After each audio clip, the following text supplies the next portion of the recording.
Jamal Carter walked into class with his thesis in hand, only to hear his professor laugh and sneer. "This isn't Africa, boy. We don't do folklore here." The room fell silent, eyes turning away, as if humiliation was a lecture in itself. But what no one knew was that the very paper Hullbrook mocked would soon shake the walls of academia. And when Jamal saw his own words published under the professor's name, the fight for truth began. Would you like me to write 5 alternative hooks too, so you can test which one grabs the strongest viral reaction? Before we deep dive into this interesting story, subscribe to our channel, and tell us where are you watching from. Share in the comments below. The room was colder than Jamal Carter expected. Not because of the air conditioning, but because of the eyes staring at him. He stood at the front of the seminar room, clutching a bound draft of his thesis, a document he had poured 2 years of sleepless nights, countless library hours, and unshakable hope into. The words on those pages were not just academic theories. They were the essence of his family's history, his grandmother's proverbs, his late father's unspoken dreams. For Jamal, this wasn't just research, it was his voice. Across from him sat the faculty review panel.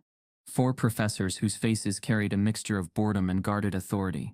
But all eyes deferred to one man, Dr. Richard Hullbrook.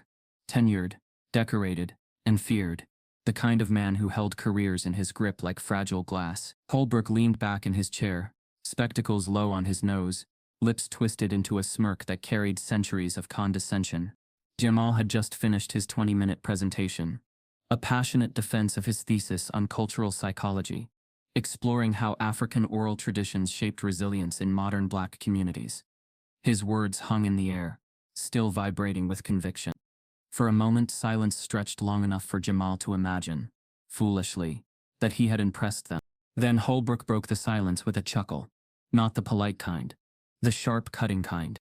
"This isn't Africa, boy," he said, his voice dripping with disdain. "We don't do folklore here. We do science." The words cut deeper than any blade.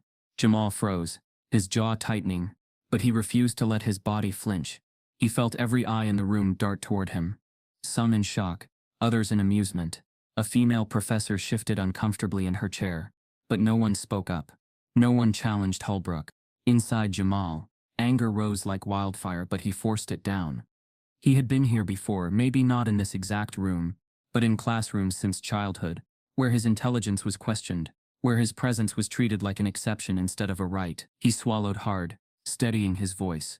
"With respect, Dr. Hullbrook, my work connects empirical data with cultural narratives."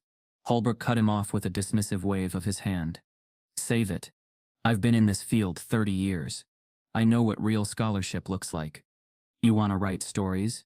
Do it on your own time. Academia demands rigor, not myths dressed up as psychology." Jamal's chest tightened. He could feel sweat forming at the base of his neck, though the room was cold. His hands gripped the podium tighter. He glanced around, hoping for one supportive face, one nod, one professor willing to acknowledge that what Hullbrook had said was not only dismissive, but racist at its core. Nothing. The silence in the room wasn't neutral. It was complicit. It told Jamal exactly where he stood. He took a breath, forcing calm into his tone. "Respectfully, the data supports my argument. Resilience in marginalized communities is often rooted in cultural continuity. Ignoring that isn't just incomplete, it's dishonest."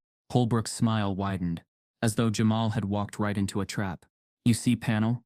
Passionate, emotional. But scholarship is about distance, objectivity. Young man, you cannot take campfire tales and parade them as science. That's not academia. That's identity politics masquerading as research." The words stung, but Jamal noticed something. The other professors weren't entirely comfortable. Dr. Whitmore cleared his throat, shuffling his notes. Dr. Wynne scribbled something furiously on her pad, not looking up. Only Dr. Elena Brooks, the youngest on the panel, met Jamal's eyes. For a fleeting second, her gaze said what her lips could not. "I see you. Don't let him crush you." But before Jamal could gather his reply, Hullbrook leaned forward, his voice lowering into something sharper. "You're here on a scholarship, aren't you, Carter? A competitive one, if I recall. You might want to consider whether this project is worth jeopardizing your academic future, or your funding." The threat hung heavy in the air. Jamal's pulse hammered in his ears. It wasn't just an insult anymore. It was a warning. He could hear his grandmother's voice in his head, soft yet unyielding. They'll try to erase where you came from, but never let them erase who you are. Jamal looked down at his draft, hands trembling ever so slightly. This thesis was his grandmother's voice, his father's silence, his community's heartbeat, and here it was, dismissed as folklore. He had expected resistance, yeah, but not the blatant cruelty of a professor who wielded his power like a blade. Hullbrook leaned back again, satisfied, as though he had just taught a lesson in dominance. The panel shifted papers, murmuring logistical notes, signaling that the presentation was over. Jamal stood frozen for a moment longer. Then, with slow precision, he closed his thesis draft, nodded once, and stepped away from the podium. His face remained composed, but inside his resolve hardened. The humiliation burned, but it lit something fierce in him. This was not the end. He would not let Richard Hullbrook define his work, his future, or his worth. Not here, not now, not ever. As he left the seminar room, his peers' whispers followed him. Some pitying, some mocking, none daring to intervene. The sound pressed on him, but he didn't break stride. By the time he reached the hallway, his decision was made. If the system wanted to erase him, then he would carve his name into it so deeply it could never be ignored. What Jamal didn't yet know was that Hullbrook had already set plans in motion. Plans that would put Jamal's thesis and his entire future in direct jeopardy. The hallway hum followed Jamal like a low mechanical sigh as he stepped away from the seminar room. The fluorescent lights flickered, 2 quick blinks, then steadied, and in that stutter his grandmother's voice rose clear in his head, the way it always did when the world tried to shrink him. They'll try to erase where you came from, but never let them erase who you are. He pressed his palm against the warm spine of his thesis, the textured cover rough like the leather of her old Bible, and the building around him seemed to warp into an older house, with a crooked porch and the soft hiss of collards simmering on a stove. Atlanta had been a patchwork of heat and grit and stubborn hope. In their 2-bedroom apartment off Boulevard, the window screens rattled in summer storms, and the floorboards creaked like they were learning to speak. His grandmother, Lila Mae Carter, moved through those rooms with the steady rhythm of someone who believed work could bend the world toward mercy, if you didn't let it break you first. She called Proverbs her pocket shields, and tucked them into every conversation. A river that forgets its source dries fast, she'd say as she slid a stack of library books across the table to little Jamal. When the wind lies, the roots tell the truth, she'd add when he came home with a story that sounded like the teacher had cut more from him than she gave. He learned to read sitting on the kitchen floor, the oven door cracked open in winter to chase away the chill. The radio murmured news about other cities, other storms, and Lila Mae corrected pronunciations. Not with scolding but with laughter that made room for second chances. It's not just sounding out, she'd say, tapping his temple. It's sounding in. What do these words feel like when they touch where you come from? He kept a notebook of words that made him feel taller, stubborn, marrow, archive, witness. When he asked what witness meant, she said, "It means you saw it, and you refused to let it die." School was a negotiation with adults, who could not imagine a version of him that didn't end in failure. In 5th grade, when his science report won first prize at the county fair, Miss Halpern pulled him aside and asked, sweet as syrup, where he'd found the template. He didn't understand the wound until he told Lila Mae that evening, and saw her face lift and fall in one breath. "Baby," she whispered, "some folks pray to a God that looks like them and grades like them too. That's why we keep our receipts." After that, Jamal stapled drafts to drafts, dated his notes in meticulous script, and learned the slow joy of being undeniable on paper. By high school, he had built a life out of halves that barely touched. He wore a fast food visor from 5 p.m. to midnight, smelling of fryer oil and lemon cleaner, then woke at 6 to catch the bus for his AP classes across town. On Saturdays, he tutored a rowdy trio of brothers in algebra for a mother who paid him with a tight hug and a foil-wrapped square of cornbread. When money ran thin, he ate oranges slowly, segment by segment, pretending each sliver was a complete meal. When he got his scholarship letter, white envelope, black print, his full name spelled correctly for once, he laid it on the table as if it were glass that might crack under the weight of their joy.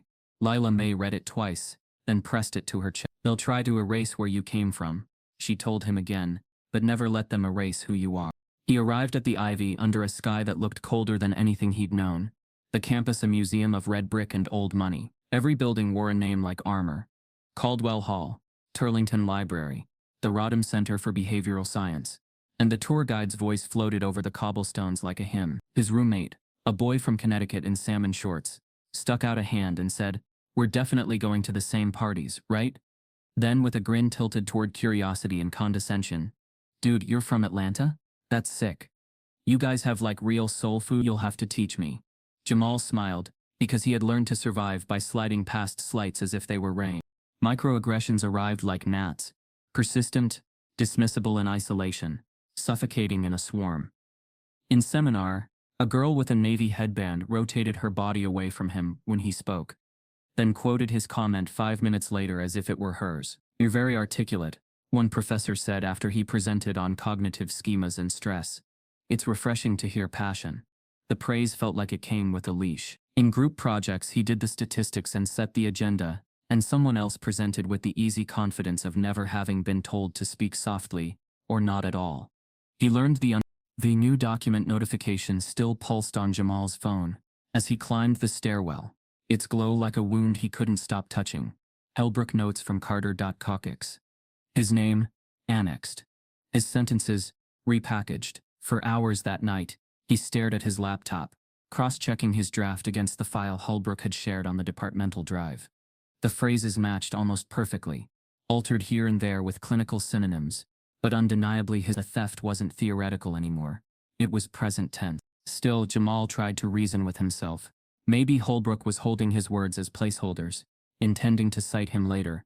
Maybe this was part of the mentorship process. Though what kind of mentor lifts your words before you can speak them? He thought of his grandmother's line again. "When the wind lies, the roots tell the truth." And the truth was right there in black and white duplication. Weeks passed, and whispers began circulating about Hullbrook's upcoming conference appearances. Flyers littered the halls, announcing him as the keynote at a regional symposium on resilience and cognitive continuity. Jamal clicked the abstract online and read through stiff clinical paragraphs that disguised themselves as fresh insight. Yet beneath the jargon, he could see the skeleton of his own work. Proverbs rebranded as mnemonic cues, cultural frameworks reframed as non-universal heuristics. The betrayal sat in his chest like a second heartbeat. This wasn't just plagiarism. This was erasure wearing a suit. The first conference arrived in early spring. Jamal couldn't afford the trip, but a classmate who attended returned wide-eyed, recounting Hullbrook's talk. "It was wild," the classmate said. "He's finally breaking ground on this new model of resilience. Talks about how oral traditions basically work like schema anchors for stress inoculation. He called it cognitive continuity theory. You should have seen the room. People were buzzing. Big deal stuff." Jamal froze. That was his phrase. Schema anchors. He had coined it one night, after rereading his grandmother's words, alongside Bandura's work on modeling. He'd written it first in a margin, circled it twice, then typed it carefully into his chapter. He didn't tell his classmate. He just nodded, pretending interest. The duplications multiplied. Another conference. Another glowing report from peers. Hullbrook's reputation, already formidable, seemed to expand with every borrowed line. The university's newsletter even featured him in a spotlight, hailing his bold new direction in resilience research. A photograph accompanied the article. Hullbrook at a podium, gesturing mid-sentence, face alive with authority. The caption read, "Professor Richard Hullbrook introduces groundbreaking framework at National Symposium." Jamal read it 3 times, his throat dry. Groundbreaking framework. The words sat like stones. It was his ground they were standing on. When Jamal tried to raise the issue, he learned how the walls closed ranks. He approached Dr. Whitmore with his evidence. Side-by-side comparisons, conference abstracts, time-stamped drafts.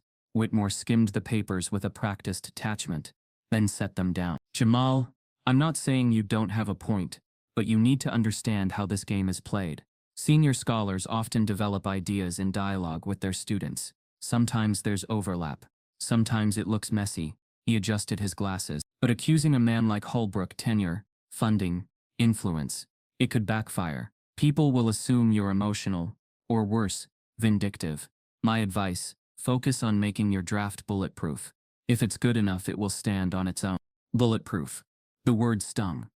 As if Jamal had to armor himself not against bad scholarship, but against the theft of his own voice. He turned to Dr. Nguyen next, hoping her sharp eyes might pierce through the fog. She listened quietly, then leaned forward. lowering her voice. You don't want to be on the wrong side of Hullbrook. He chairs half the funding committees. He has friends in every editorial board that matters. If you make noise, you won't just hurt him. You'll hurt yourself. And frankly, you'll hurt me. I can't back you publicly. I'm sorry. It was the same lesson in different packaging. Survival meant silence. Hullbrook himself played the role of benevolent gatekeeper in public. When Jamal submitted a polished section of his thesis for departmental review, Hullbrook's comments came back dripping with false praise. Promising work but unpolished. Reads more like narrative than science. Suggest reframing to remove subjective tone. On the margin he had written, "You have potential, Carter, but potential needs direction. Don't confuse raw ideas with readiness." Raw, unpolished, narrative. Words that downgraded him to apprentice while Hullbrook paraded his phrasing across podiums like coin of his own mint. The betrayal cut deeper because Hullbrook was not just his evaluator. He was supposed to be his mentor. Early on, Jamal had trusted him, believing the man's bluntness masked some commitment to rigor. Now he saw the truth. The bluntness was a cover for theft, the rigor an excuse for erasure. Still, Jamal wasn't reckless. He gathered evidence carefully, expanding his folder. Conference programs, notes from attendees, quotes from newsletters. He compared them line by line with his drafts. It was a growing archive, an underground record. The twist came when he checked the university library's subscription database late one night. He had been looking for an article on cultural cognition, but one search result caught his eye. Manuscript under review. Mechanisms of oral resilience. The author listed, Richard Hullbrook. His chest tightened as he clicked through. The submission date was 2 weeks earlier, right after Jamal had turned in his most recent draft.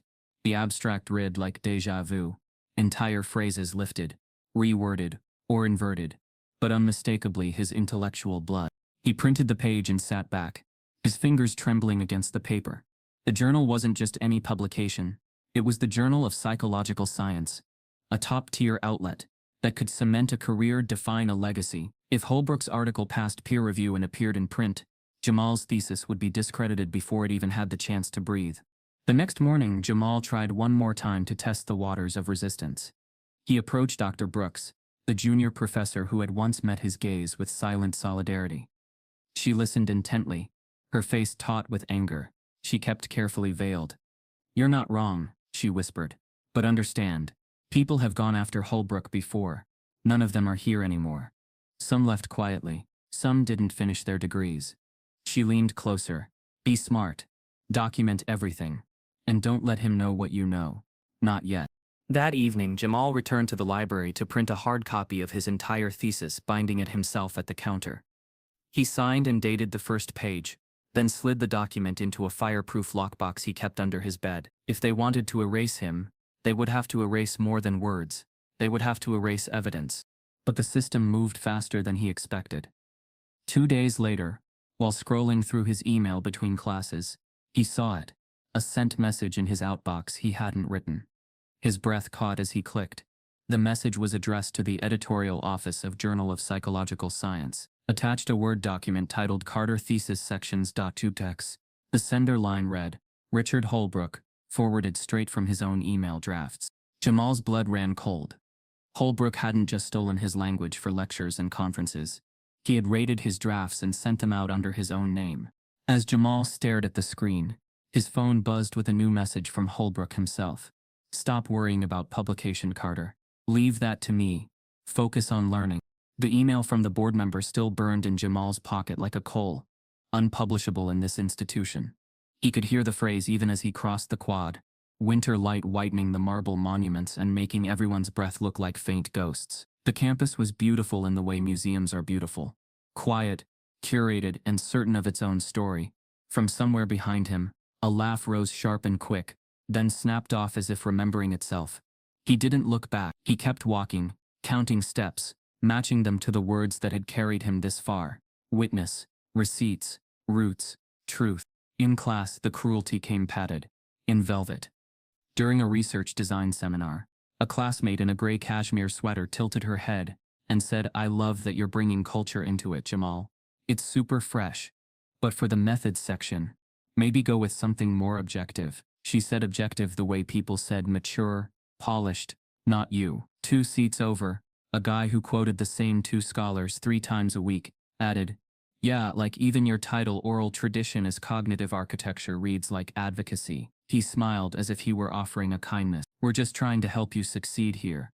He nodded because that was the choreography, their critique, his composure. He made a note in the margin. Architecture, schema network, then wrote a second note beneath it that he didn't say aloud. Help or reach. The microaggressions accumulated like dust, coating everything until he tasted it. Group projects were the worst.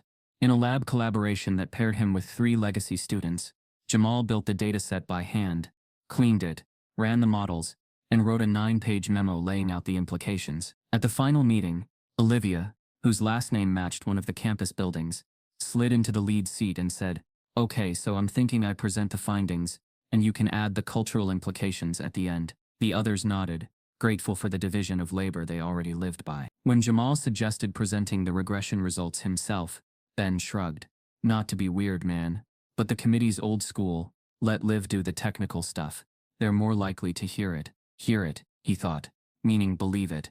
He let it pass. Then watched as Olivia read his memo almost verbatim, the words shaped by a mouth that had never been required to in how she had come by them. The faculty perfected a different art, in office hours with Dr. Whitmore, a senior scholar whose books anchored the syllabus. Jamal placed his draft on the desk with the slow care of someone laying down an inheritance. Whitmore skimmed the abstract, then leaned back with a sigh meant to sound gentle. "Jamal, you're clearly bright. No one doubts that." He paused.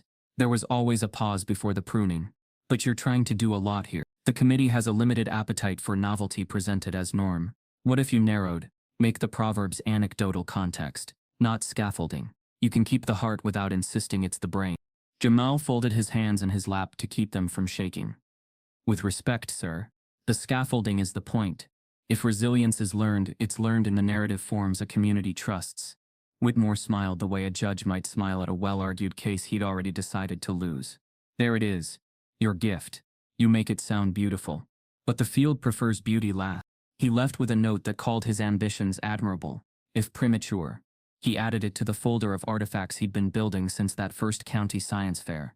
Copies of feedback, drafts with timestamps, emails to himself that said, "This happened, remember." Keeping receipts wasn't paranoia. It was protocol. The walls hummed with other signals too. At the department coffee machine, 2 doctoral candidates lowered their voices when he approached, then lifted them with a transparency that felt like theater. "So good to see you, Jamal," one of them announced. "Are you excited about the diversity symposium?" The other chimed in, "You'll be perfect on that panel." A thin smile. "You must have such perspective." He wanted to ask if they had perspective on what it felt like to be welcomed as a platitude, then ignored as a thinker. But he was tired and the coffee was bad, and the afternoon was already spoken for. In Hullbrook's lecture, the air went colder. The man taught like he was settling debts, separating feeling from fact. Hullbrook said one day, pacing the front of the hall, chalk in hand, "Is the first task of a mature mind." He underlined mature twice. "Some of you," his eyes skimmed the room and landed just long enough to be felt, "are still confusing experience with evidence." Laughter in the back, not loud but not quiet either. "When we evaluate claims," he continued, "we avoid romanticizing the subject. Tears are not data." He smiled then as if he'd said something brave. Jamal held his pen steady, wrote the sentence in his notebook, and drew a line beneath it. Under the line, he wrote, "Who gets to call what?" After class, a student tapped his shoulder. "Hey, I liked your comment about context earlier." He waited, unsure if there was more. The student scratched his jaw. "I mean, it was a little emotional. But like, good emotional. Keep pushing." Then he bounded down the steps, unburdened by the weight of what he'd just said. The day after the unpublishable email, Jamal sent his latest draft to Hullbrook as protocol required. Earlier on, he'd believed the ritual might teach the man to see him as a colleague in the making. Now he sent drafts the way one leaves a paper trail. Hullbrook responded 3 days later. "Received. Will review when time permits." Busy week of real deadlines. The reel reached across the screen like a slap. Jamal stared a long time, then forwarded the chain to his own personal account with a subject line that read, simply tone. He worked nights in the library, that old brick rectangle, whose windows glowed like small cautions. He spread his pages across a table, and sutured references with threadbare precision. Sometimes Dr. Elena Brooks, the junior black professor on the panel, passed by and paused, not sitting, not lingering, aware of the weather around them. "You holding up?" she'd ask, voice pitched low. He'd nod, she'd study his face, then say, "Email me if anyone tries to move the goalpost, especially if they do it with a smile." It wasn't rescue, it was recognition. And in a building that ran on erasures, recognition was a kind of oxygen. Despite the grind, despite the careful architecture of his argument, the whispers kept their pace. At a brown bag talk, someone asked a question that wasn't a question. "Isn't this just confirmation bias in a kente cloth?" The room made that sound academic rooms make when a joke is cruel, but academically phrased. Jamal inhaled, exhaled. "Bias is pretending a single story counts for the whole," he said. "My data shows patterns across communities. The cloth is what you use to cover the discomfort that the pattern is real." He began to notice something else. Hullbrook's lectures morphed. Phrases from Jamal's drafts, coined as careful bridges between qualitative accounts and statistical frames, began to appear on the board, dressed in Hullbrook's handwriting. Narrative rehearsal as stress inoculation. It was his phrasing down to the pairing, down to the cadence. The first time it happened, Jamal blinked hard and told himself the idea wasn't proprietary. Fields share language. The second time, when Hullbrook wrote mnemonic proverbs as schema anchors, Jamal's hand trembled so slightly the pen clicked against the page. A student behind him whispered, "Fire," and Jamal swallowed the bitter laugh that rose with the word. During a seminar on research ethics, of all things, Hullbrook projected a slide that looked, to Jamal's eye, like an outline of his own Chapter 2 inverted and bleached. The bullet points marched across the screen with the confidence of arriving kings. "Some scholars," Hullbrook said, chalk-tapping rhythm on the desk, "have recently made the mistake of overemphasizing culturally specific narratives, thereby undermining generalizability." He flipped to the next slide, an argument Jamal had drafted, and then critiqued himself, now reframed as an example of what not to do. The class nodded.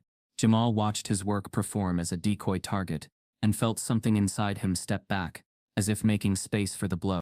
At the library printer later that afternoon, he reached for his stack and found an extra page wedged behind it. The page was headed Resilience Lecture Notes, and dotted with phrases he recognized as his own, each circled in blue pen with arrows. Reframe as cultural myth.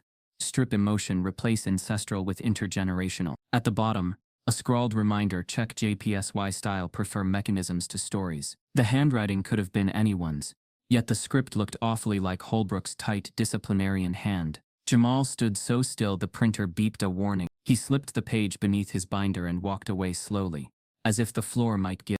He told himself to be careful, to gather, not explode. He added the page to his folder and made a copy, then the next day sat in the back of Hullbrook's lecture and recorded the session on his phone. This was not a sting, it was insurance. He listened to the playback that night, alone in his apartment, and heard the professor say, "When students get sentimental, it's our job to redirect them to fact." In the pause that followed, Jamal could hear a desk creak, a cough, his own pen scratching as if still hoping to write this into something lovable. An email went out advertising Hullbrook's forthcoming talk at the regional conference, Resilience Mapmaking, Universal Mechanisms Beyond Culture. The title was a mirror of Jamal's chapter outline with the lights turned off. He clicked the link and read the abstract, a polite paragraph that did cartwheels to avoid acknowledging any debt to anyone. He highlighted 2 sentences that felt suspiciously close to his own framing, and pasted them into a document alongside his draft. Not proof, not yet, but the lines sang the same tune. Then came the twist he hadn't expected. A first-year master's student named Petra, who sometimes sat near the aisle copying down everything with a diligence that made Jamal ache, slipped a manila envelope onto his library table. "You dropped this," she murmured, already walking away. He hadn't dropped anything. Inside were photocopies of Hullbrook's lecture outlines, with margins crowded by blue ink directives. A few of them so apparently confident they read like confessions. Use Carter's proverb section. Rename oral cues. Find statistic to neutralize culture effect. Avoid citing Carter too raw. Jamal's vision narrowed to a tunnel, then returned in a rush. He looked up to find Petra gone. On the last page, a note in different handwriting. "You didn't get this from me." He carried the envelope home inside his coat, as if warming it would transform ink into equity. At his kitchen table, he laid out the pages, arranged them against his own drafts, and felt the old habit of cataloging begin.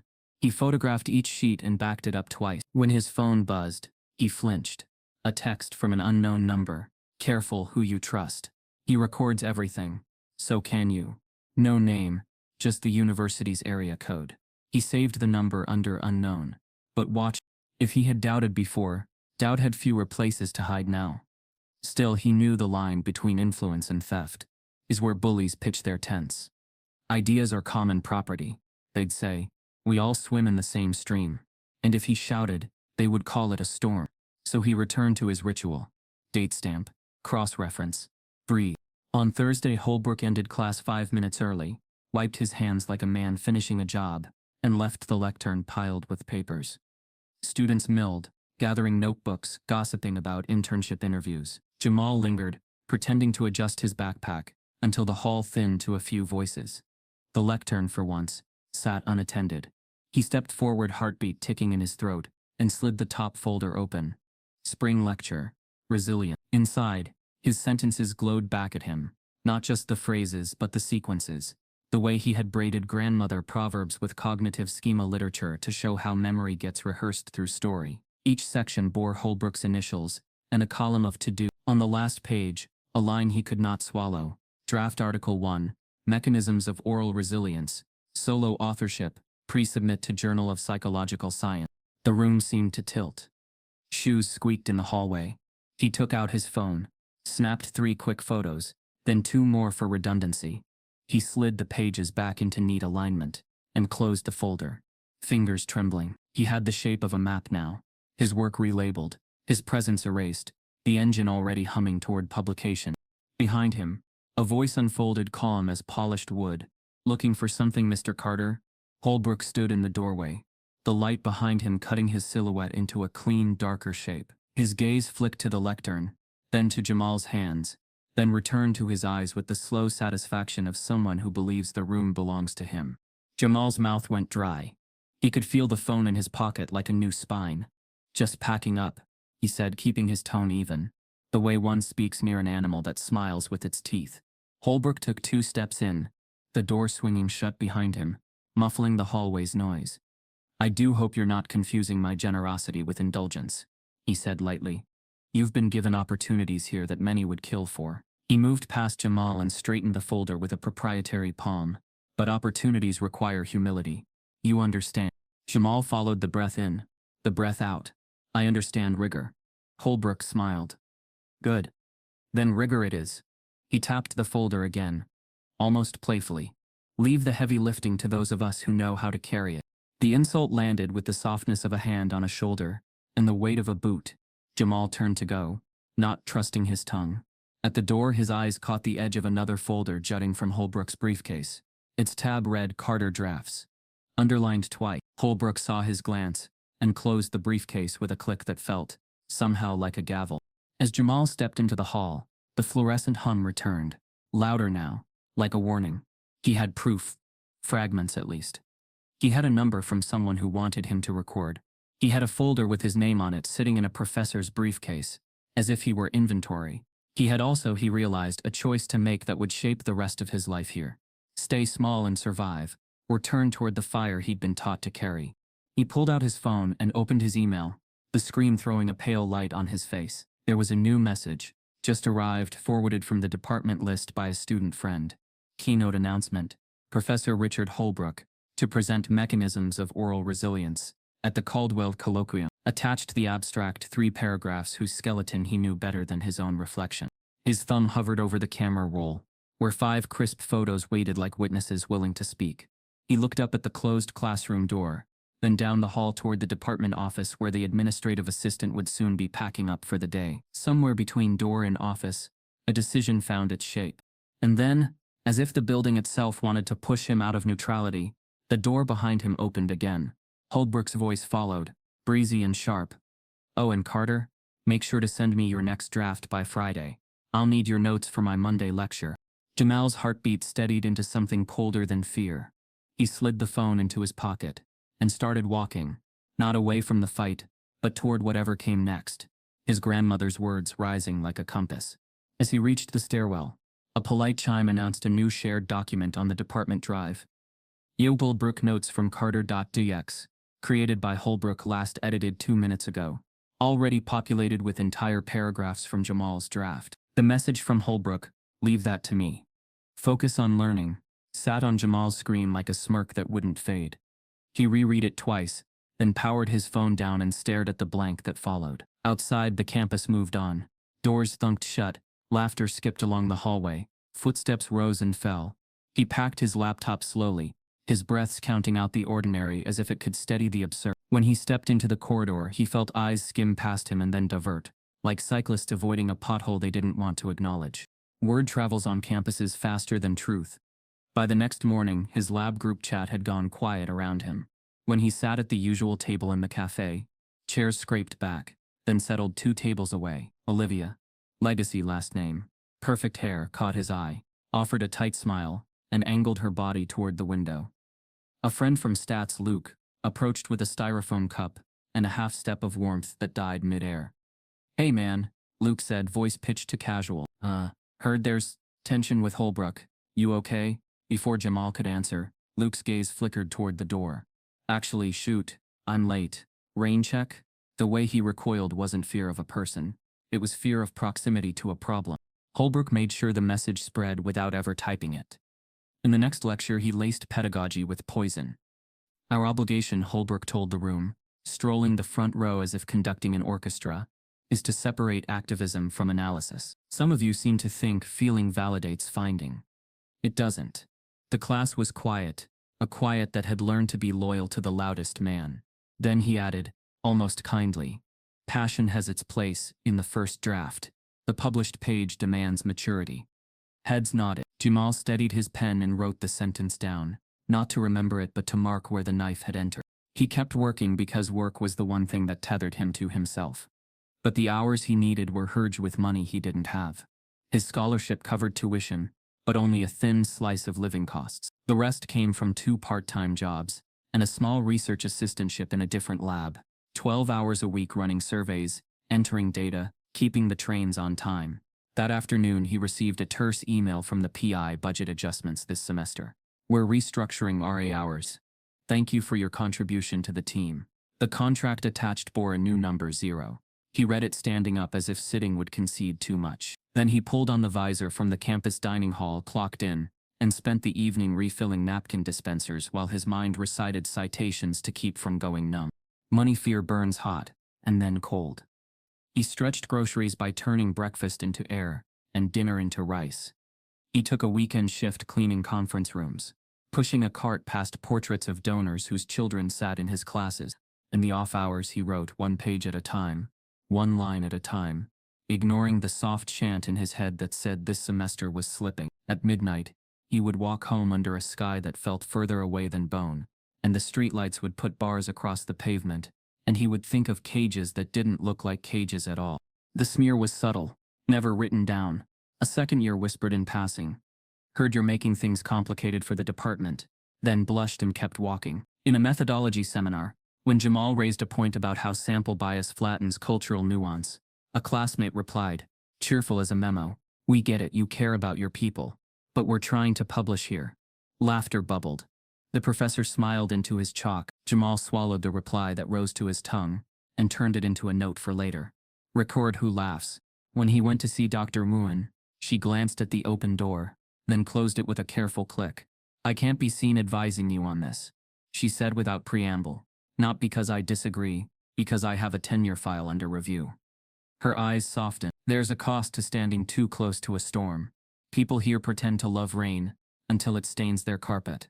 Jamal nodded, understanding more than he wanted to. "So what do I do?" he asked. Nguyen exhaled. "You survive. You finish. You keep receipts. And you don't let him bait you into looking reckless." Dr. Brooks found him in the library stacks, where the journals slumbered in their perfect rows. She didn't sit. She stood opposite him, on the other side of the narrow aisle, as if they were 2 sides of a mirror. "You look tired," she said, not unkind. He shrugged. "It's a look the building likes." She scanned the spines, then slid a slim volume from the shelf and passed it across, a handbook on authorship ethics, old enough to be ignored by people like Hullbrook and new enough to still matter. A yellow sticky note, Stuck out from a chapter, substantial contribution, and supervisory appropriation. On the note, in her tight hand, pattern matters. So does timing. He met her eyes. Have you seen this before? Her voice barely moved. You didn't hear anything from me. Then after a beat, he's not the first. He never writes the emails that ruin you. Others do on his behalf. The unexpected twist hit where it always hurts. The pocket. An alert from the university portal flashed red when he tried to pay his rent from his stipend account. Disbursement on hold. Compliance review pending. He ran to the bursar's office, stood in a line that moved with the speed of winter, and finally reached a desk where a woman with kind eyes pulled up his file. She murmured, tapping keys. Looks like there's a hold from the behavioral science division. Says you need to meet with the professional conduct subcommittee. His mouth went dry. About what? She printed a slip, slid it under the glass. Says mentorship concerns and authorship readiness. The subcommittee, he knew, was chaired by, of course, Hullbrook. The woman's eyebrows creased. I'm sure it's routine, she said, which meant she was sure it wasn't. The meeting felt like a scene no one would admit had a script. 3 professors at a table, a pitcher of water, an empty chair. Hullbrook smiled blandly, as if they were old friends at a reunion. Mr. Carter, he began, there have been questions about the professionalism of your correspondence. Reaching out to editors without faculty oversight, for instance. We want to ensure you understand norms. Jamal gripped his notebook. I haven't contacted any editors. Hullbrook tilted his head. Then perhaps your drafts are traveling more widely than you realize. He let the insinuation hang, a smoke that smelled like arson disguised as concern. We'll release your stipend as soon as we're comfortable that expectations are aligned. Another professor cleared her throat. In the meantime, you'll refrain from submitting any thesis sections to external repositories. It confuses authorship. Jamal looked at Hullbrook. What confuses authorship, he said evenly, is using a student's language in your keynote abstract. The room cooled. Hullbrook's smile didn't move. His eyes did. Careful, he said softly. Accusations require evidence. Evidence requires credibility. He left with the hold still in place, and a warning folded into a form. That night he took a third shift bussing tables off campus, counting the crumpled bills at the end like apologies from a world that could not pay him back. On the walk home he dialed his grandmother. When she answered, the sound of her voice lifted the night by a degree. You eating? She asked. He considered lying, chose not to. Some, she hummed, mother sound, then said, say the thing you're afraid to say.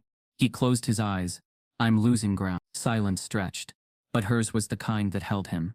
You ain't lost if you know where you are, she said. Write it down. Names, dates, what they said, what you felt. The heart is an archive too, but don't let it carry all the weight. So he built a timeline. When he'd shared drafts, when the shared drive document appeared, when the stipend hold fell, when Hullbrook's abstracts were posted. He scanned, labeled, backed up to 2 clouds and a cheap thumb drive he kept in his sock drawer. He bought a pocket recorder at a pharmacy for $12.69 and practiced turning it on without looking. He printed the authorship ethics chapter Dr. Brooks had flagged and highlighted it until the page looked sunlit. In the margins he wrote the words he'd been living by since 5th grade. Be undeniable. But the social world, the air we breathe when we don't know we're breathing, kept closing in.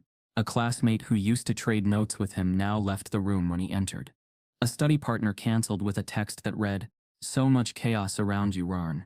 Sorry. In the dining hall 2 undergrads, at the next table, whispered drama through a straw, and then looked guilty when he looked up. Even Petra, the first year who had slipped him the envelope, avoided his gaze in the hallway, like someone protecting both of them by pretending not to know him. The loneliness wasn't just absence. It had a weight, a texture, like walking through a pool whose water wouldn't let you lift your knees. He tried the chair of the department, as a last, almost ritual gesture. The chair's office smelled like antique wood, and institutional lemon. We value you, the chair said, hands steepled. We value diverse perspectives. Jamal placed his folder on the desk, opened it to the side-by-side comparisons, and the conference abstracts, and the note about his stipend hold. The chair's eyes flickered. Our processes work best when they're not adversarial. A smile. Let's not make a federal case of the inevitable frictions of mentorship. Jamal gathered the papers slowly. Is theft a friction? The chair's smile thinned. Language like that escalates things. A pause. Finish your degree. That's the best protest. He walked out into late afternoon light that had learned to fade early. His inbox pinged with a new message. Subject line polite. Caldwell colloquium decision. He stopped on the steps, thumb hovering. He had submitted an abstract weeks ago, the core of his thesis, knowing it was a long shot, but needing to try. He tapped the message open. Dear Mr. Carter, it began. Thank you for your submission. After careful consideration, the committee regrets to inform you that your proposal does not align with the colloquium's focus this year.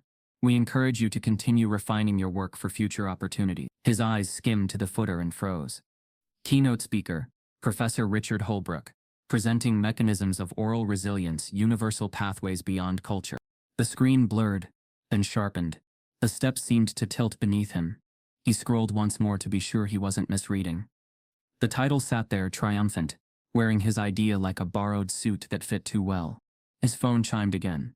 A second email, this one from an address he didn't recognize. No subject line, just a single sentence. Check the attachments on Hullbrook's colloquium page. Draft slides uploaded by mistake. Jamal looked up at the dimming sky, then back down at the glowing screen, thumb already moving. He opened the link and watched a deck of slides load, each one stamped with Hullbrook's name and paragraph after paragraph torn straight from Jamal's thesis, down to the examples from his grandmother's proverbs. The slides loaded like a confession no one intended to make public. Jamal watched them spill onto his laptop, titles in Hullbrook's austere font, bullet points that wore his sentences as uniforms. Even the example proverbs he'd cataloged from evenings at Lila May's table. At the bottom of one slide, a gray footnote read Field Wisdom, anonymous source. It was the silence after a theft that thought itself clean. He didn't sleep. He printed the deck to paper, page numbers and timestamps in the margins, and tucked it beside his own chapter drafts like two photographs of the same person taken by different cameras. At dawn he showered, shaved, and put on the only blazer he owned, the one he wore for oral exams and funerals. The campus bus rattled him to the conference center, where a banner floated above glass doors. Caldwell colloquium, resilience and the mind. He read the words twice, as if repetition might turn them back into something benign. Inside, the carpet was the exact red of generosity photographs, and the air smelled like coffee and polite ambition.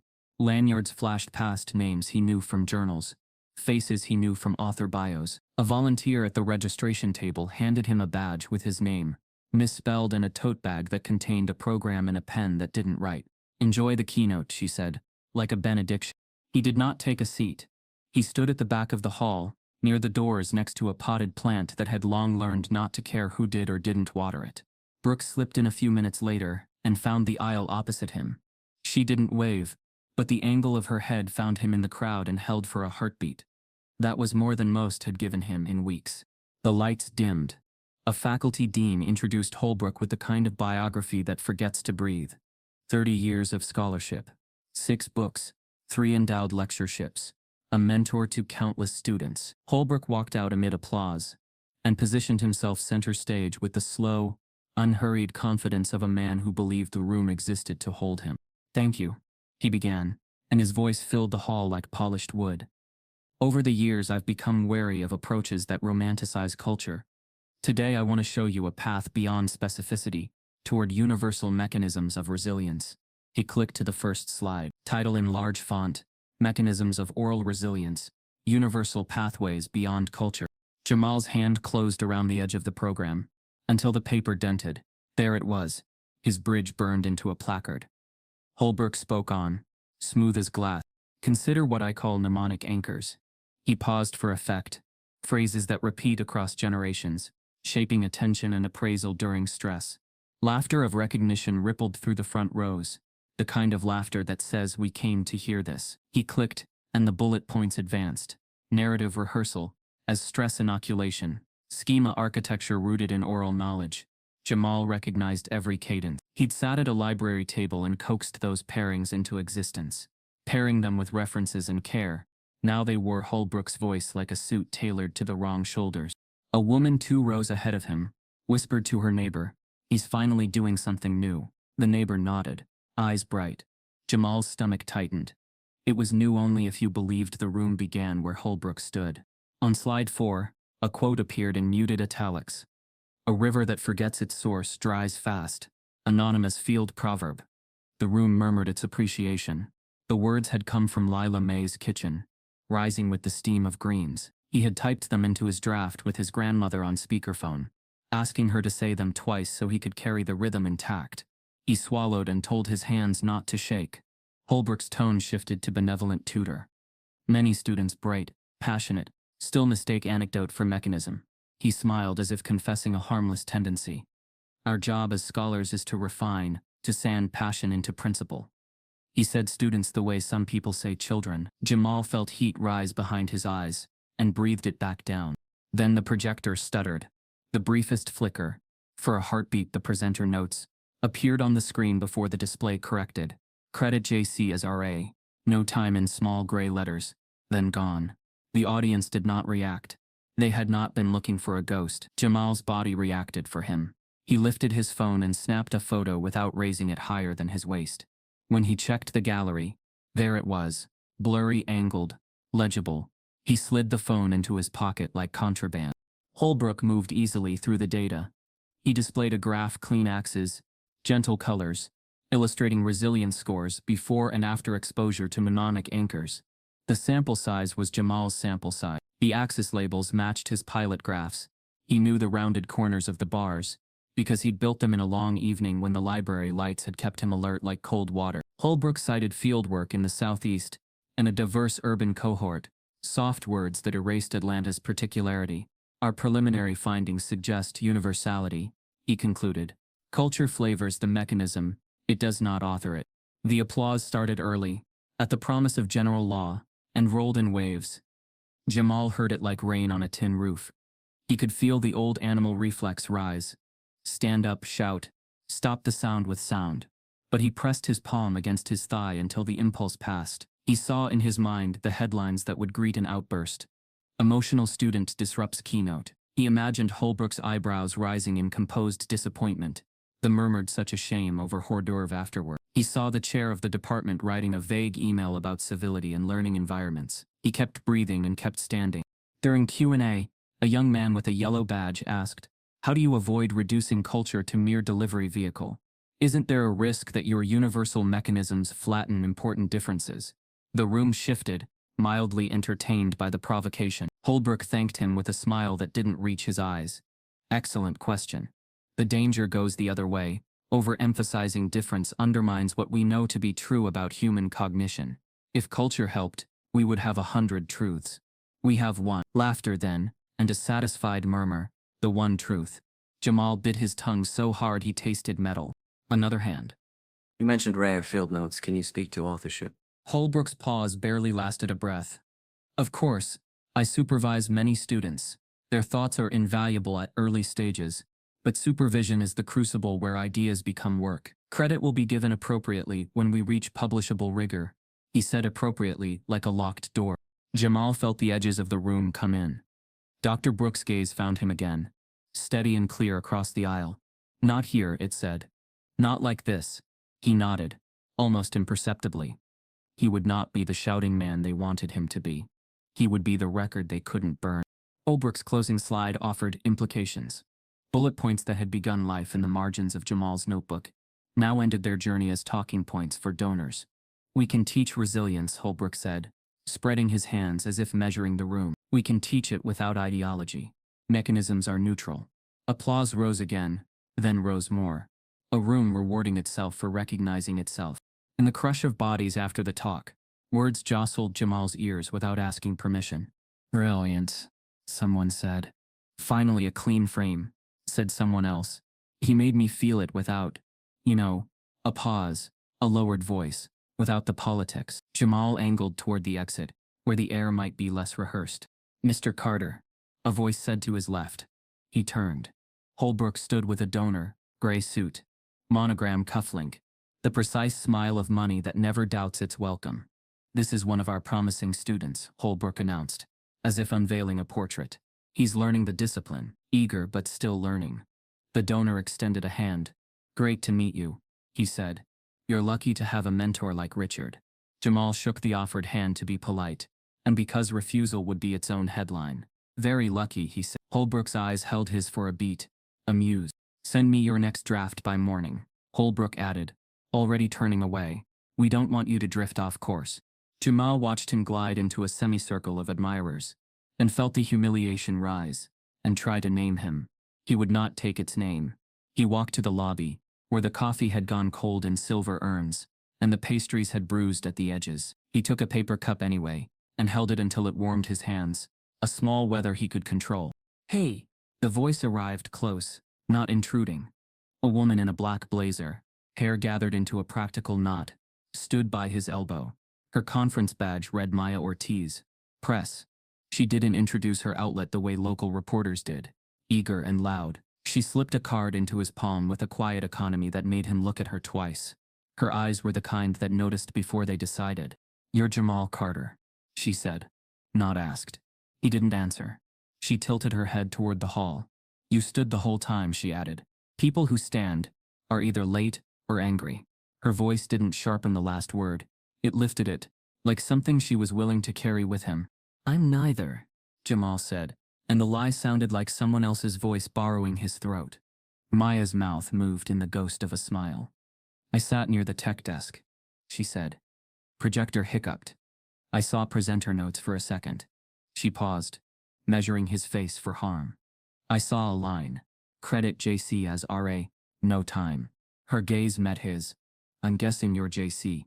The room seemed to tilt again, this time toward possibility. He took a breath that felt like first air, and released it slowly. "Do you want to tell me?" Maya asked softly. "What I think you want to tell me." He looked around, the lobby buzzed with post-keynote, afterglow. A dean laughed too loudly near the doorway. A grad student balanced 4 cups of coffee like a dare.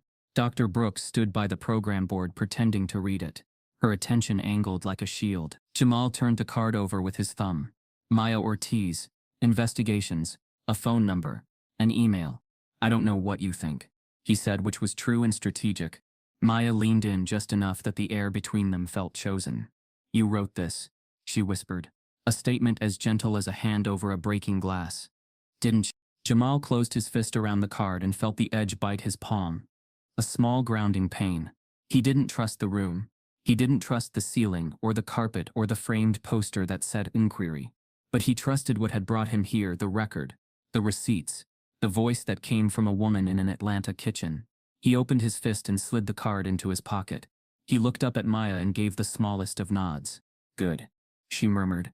"Then let's talk where the microphones aren't theirs." She squeezed past him toward the side door, then paused and looked back, voice barely above breath. "Also, someone just sent me a draft manuscript by Hullbrook. The file metadata says original author J. Carter. Do you want to see it?" They slipped out a side door where the conference hum thinned to the sound of their shoes on concrete. Maya led Jamal down a short service corridor to a stairwell that smelled like dust and paint. She checked the landing, then opened her tote and pulled out a tablet in a cracked case. "I'm not here to be dramatic," she said quietly, "but I prefer places where the carpet doesn't have ears." She tapped the screen. "This is the file I told you about. Hullbrook's draft manuscript. Someone sent it from a burner address. I can't verify the sender yet." She turned the tablet toward him. The title blazed like a theft in daylight. Mechanisms of Oral Resilience. She tapped into Properties. The metadata slid into view. Original author J. Carter. Last saved by R. Hullbrook. Template Carter Resilience v4. Jamal exhaled, the breath shaking as it left. "You took screenshots? And backups of the backups," Maya said. "But I'm not printing a word until you decide how this plays." She searched his face. "Do you want to go on the record? Or do you want time to build a wall they can't kick down?" He stared at his name on the screen as if it were both a lifeline and a wound. "Time," he said. "I need time. And a plan." Maya nodded like she'd hoped he'd say that. She slid him a second card. "This number is encrypted. Signal only. If you send me anything, assume it will be read by a lawyer before it's read by me." She hesitated. "You're not safe if you go loud without receipts." She said the last word like a blessing and a warning. He walked back across campus under a sky that had turned the color of tin. In his apartment, he cleared his kitchen table and laid out his life in neat piles. Old drafts with smudged corners. Printed emails with headers intact. Slides from Hullbrook's deck with timestamps stitched into the footer. The blurry photo of the presenter note. Credit JC as our no time. And the envelope Petra had slipped him, now sheathed in plastic sleeves. He put his grandmother's notebook at the center like a compass, a coil-bound thing with blue-lined pages, her handwriting strong, the proverbs dated in the margins as if time itself had endorsed them. A river that forgets its source dries fast. When the wind lies, the roots tell the truth. He photographed each page, then filmed his hands turning them, narrating the dates like beadwork. Recorded March 4th. He created a folder on his laptop called Roots Archive, and then another inside it called Receipts.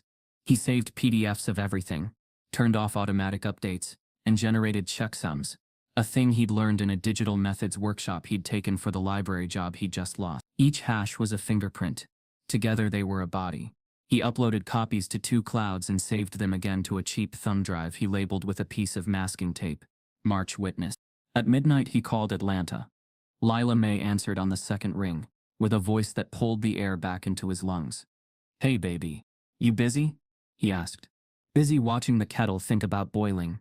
He told her pieces, enough to draw the outline, not enough to burden the rest. "He's using my words," Jamal said, hand pressed to his temple. "He's calling them something else, but they're mine. Your silence, full and alive. Then say one of them back to me." Jamal swallowed. "A river that forgets its source dries fast." "That's right," she said. "And what are you gonna be?" "Water that remembers," he said before he could stop himself. She made a soft sound that might have been pride and might have been worry. "Baby, men like that forget on purpose. So you remember, on purpose. Write it all down. The Lord gave you memory for a reason, but he gave you pens too." He said, "Can I record you reading some of them? The Proverbs? You asking permission? Look at you," she teased. "You my grandson. Press that red circle." He did, the recorder's light blinking. She read 3 of them in a voice that made the walls feel less temporary. When he stopped the recording, she said, softer, "Jamal, don't pick a fight with a man sitting on a hill while you still climbing. Pick a path." "I heard you," he said. When he slept, he dreamed of wooden doors, with names carved into them, and of a pen that refused to run out of ink. The next day, he found Dr. Brooks, where she always pretended not to be, in a back corner of the library, tucked behind a stack like a person who was tired of choosing her battles in public. She didn't sit. He didn't either. They faced each other across a gap the width of a book cart. "I have more," he said. "Metadata. Slides. My name in a file," he saved. Her jaw set. "Don't say it unless you can survive the echo." "I can't survive the silence," he said, and only then realized it was true. She looked at him a long moment, then motioned him toward the window where the winter light made their reflections thin. "I'm going to tell you something I can't tell you," she said, voice low. "Years ago, someone tried to call him out. It didn't stick. They didn't have the timing and they didn't have enough distance to look credible. They left without a degree and a whisper followed them to every interview. You should know the cost." "I hear you," he said. "I'm still here." Brooks studied him. "Then you need to do a defensive publication. Something that timestamps your work, makes it citable, but doesn't violate their fake rules." Where? "Arxiv can embargo," she said. "OSF can register a project privately. If you do it right, you'll have a DOI. If he publishes after, any reviewer with eyes can see where the bones came from." "What about the clause in the meeting? No external repositories." "That's not policy, it's preference," she said, "and he uses it to keep the lights off." She nodded toward his bag. "You brought the folder? Good. Make a timeline. Crosslink every event with a document. Show causality. You submit," he announces. "You revise, your stipend holds. Pattern is a kind of proof." "Will you stand with me?" he asked, hating the need in the question. She blinked, and something in her face moved between caution and care. "I'll stand as long as it doesn't make me a riptide you drown in," she said. "That means quiet help. Ethics language. Doors you should knock on. But if he turns this into a public contest of credibility, my tenure file becomes a lever he can pull. I won't be a lever he pulls to break you." He nodded. It hurt, but it was the kind of hurt that told the truth. She handed him a sheet she'd marked up. Authorship guidelines, International Committee of Medical Journal Editors. She'd underlined substantial contributions to the conception or design of the work, and drafting the work, or revising it critically for important intellectual content. In the margin she'd written, "You meet both. Document how." He turned his apartment into a case. He taped dates and prints to the wall, submissions, emails, announcements, running red thread where cause met effect. He synced his phone recordings to his laptop, taking time-stamped notes of every sentence where Hullbrook parroted his phrases. He used a free tool to extract the full version history from his Word files, and saved the XML logs, ugly as they were, because ugly can survive cross-examination. He opened the burner email from the anonymous tipster, and looked at the message header, copied the routing data, and pasted it into a file labeled Possible Allies. The IP resolved to campus Wi-Fi. He thought of Petra. He didn't reach out. At dusk his phone buzzed. Maya. I'm not printing yet, but I talked to 2 sources who say Hullbrook has a pattern. One tried to file a complaint 5 years ago. The department steered her toward informal resolution. She never finished. You're not imagining this. He stared at the message until his eyes watered. He typed, "Thank you. I'm building an archive. If I go to OSF with a private registration, can you confirm it's recognized by editors?" She replied in seconds. "Yes. And it's court-friendly. But if your department monitors your account, use a personal email, not .dd. Use a VPN. They don't like to lose the narrative." He sent a thumbs-up emoji, then deleted it, and wrote, "Understood." He was not giving these people any emoji they could call unprofessional. The unexpected twist came disguised as an ordinary IT hiccup. An email from the university security office popped into his inbox. Unusual sign-in detected on your account. Location: Behavioral Science Faculty Office Wing. Time: 11:42 p.m. The night before the colloquium. He hadn't logged in. He clicked Review Activity. The page showed a file. Carter Resilience v5.gx. Accessed copied to shared drive. His chest tightened. His hands went cold. Seconds later, another email arrived. This one from the department admin. Chirpy and precise. "We're conducting routine maintenance on the shared drive. If you notice any files moved, don't worry. They'll return to their proper place soon." He forwarded both messages to himself, to Maya, and to a new empty email named Roots Archive with a non-university domain. He slept in bursts, dreamt of sliding walls. In the morning, he walked to the digital scholarship lab, a glass-walled room that smelled like printer warmers and dust. The librarian, a man with a kind mouth and shy posture, looked up. "How can I help?" "I need to register a project privately," Jamal said. "Something that assigns a DOI and timestamps the whole thing, with files, notes, and an embargo." "OSF," the librarian said, pleased to be asked a question he could answer. He pulled a stool over to the computer. "You can embargo up to 4 years. You can also choose who to notify. No one. Co-authors. Public." He glanced at Jamal. "Do you have a mentor list?" "Not for this," Jamal said, and the librarian nodded like a secret had been respected. They built it together. Project title: Oral Tradition as Cognitive Architecture. A Mixed Methods Framework of Resilience. Contributors: Jamal Carter, creator. Description: He wrote cautiously, "This registration documents the conception, design, and drafting of a theoretical model of structs." He attached PDFs of his drafts, the metadata screenshots, audio of his grandmother's proverbs labeled "used with consent," the presenter's note photo, his timeline, and the checksums. He clicked Generate DR. The screen paused, then returned a string of characters that felt, implausibly, like a small door locked from his side. Before he could click Embargo, his phone vibrated. A new message slid into view from unknown. "But watching. If you register, he'll know. He has alerts on your name. Use a different title, or set it private and send link only to people you trust. Pattern wins. Panic loses." His thumb hovered. The librarian, seeing his face, said, "You can set the registration to private now, and still get the timestamp. Public later, if ever." He offered a half smile. A lot of grad students do this when they're nervous about being scooped. Jamal looked at the screen. Visibility: public, private. Recommended for embargo. Embargo until date. There was a checkbox, pre-selected, that read, "Notify institutional administrators of new registration." His chest went cold. He unchecked it. Another checkbox read, "Share link with collaborators." He left it blank. He thought of Hullbrook's voice saying, "Leave that to me. Focus on learning." He thought of the stipend hold.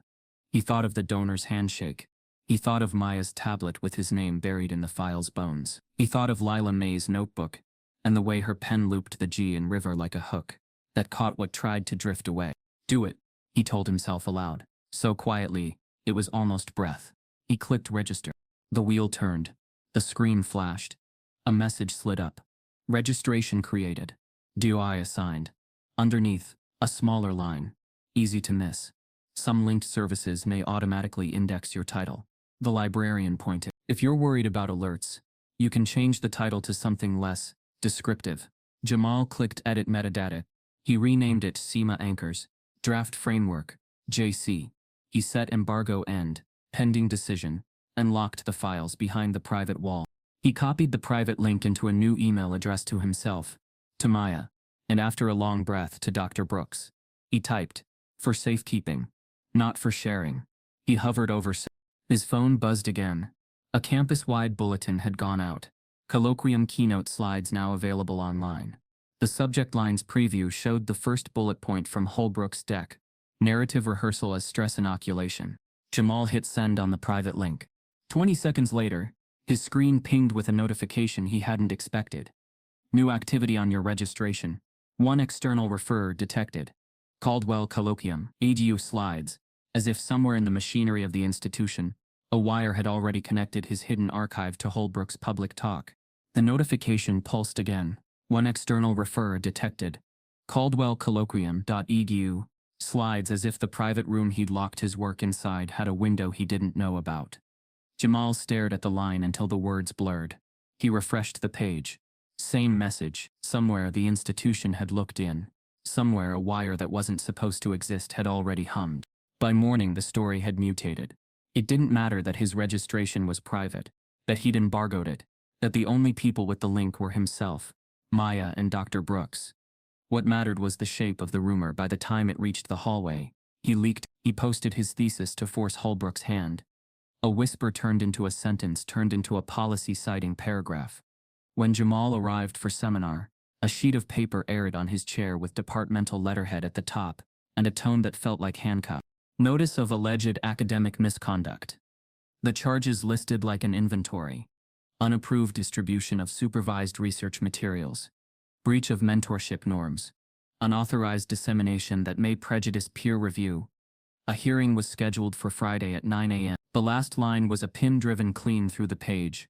Pending review, your stipend remains on hold. He read the letter twice, then folded it once, and slid it into his bag. Across the table, Olivia watched him with a pity that made his skin itch. I'm sure it's a misunderstanding, she murmured. You know how process gets. She said process like a sorority password. He replied without looking up. I know how it gets. The institution protected the hand that fed it. That was the lesson in the architecture. A campus-wide email went out that afternoon titled Statement on Scholarly Conduct, unsigned but urgent. We reaffirm our commitment to rigorous inquiry and respectful mentorship. Recent social media speculation has misrepresented facts and harmed our community. We ask all parties to refrain from public commentary while our established processes proceed. No names, no specifics, just the familiar cudgel of community to flatten the person who'd been harmed. Social media refused to be housebroken. A student activist account posted side-by-side screenshots. Hullbrook's slide with mnemonic anchors, circled in red. Jamal's draft with the same phrase underlined. The tweet thread unfolded like a prosecutor's timeline. A dozen images, each captioned with dates, each swarmed by replies.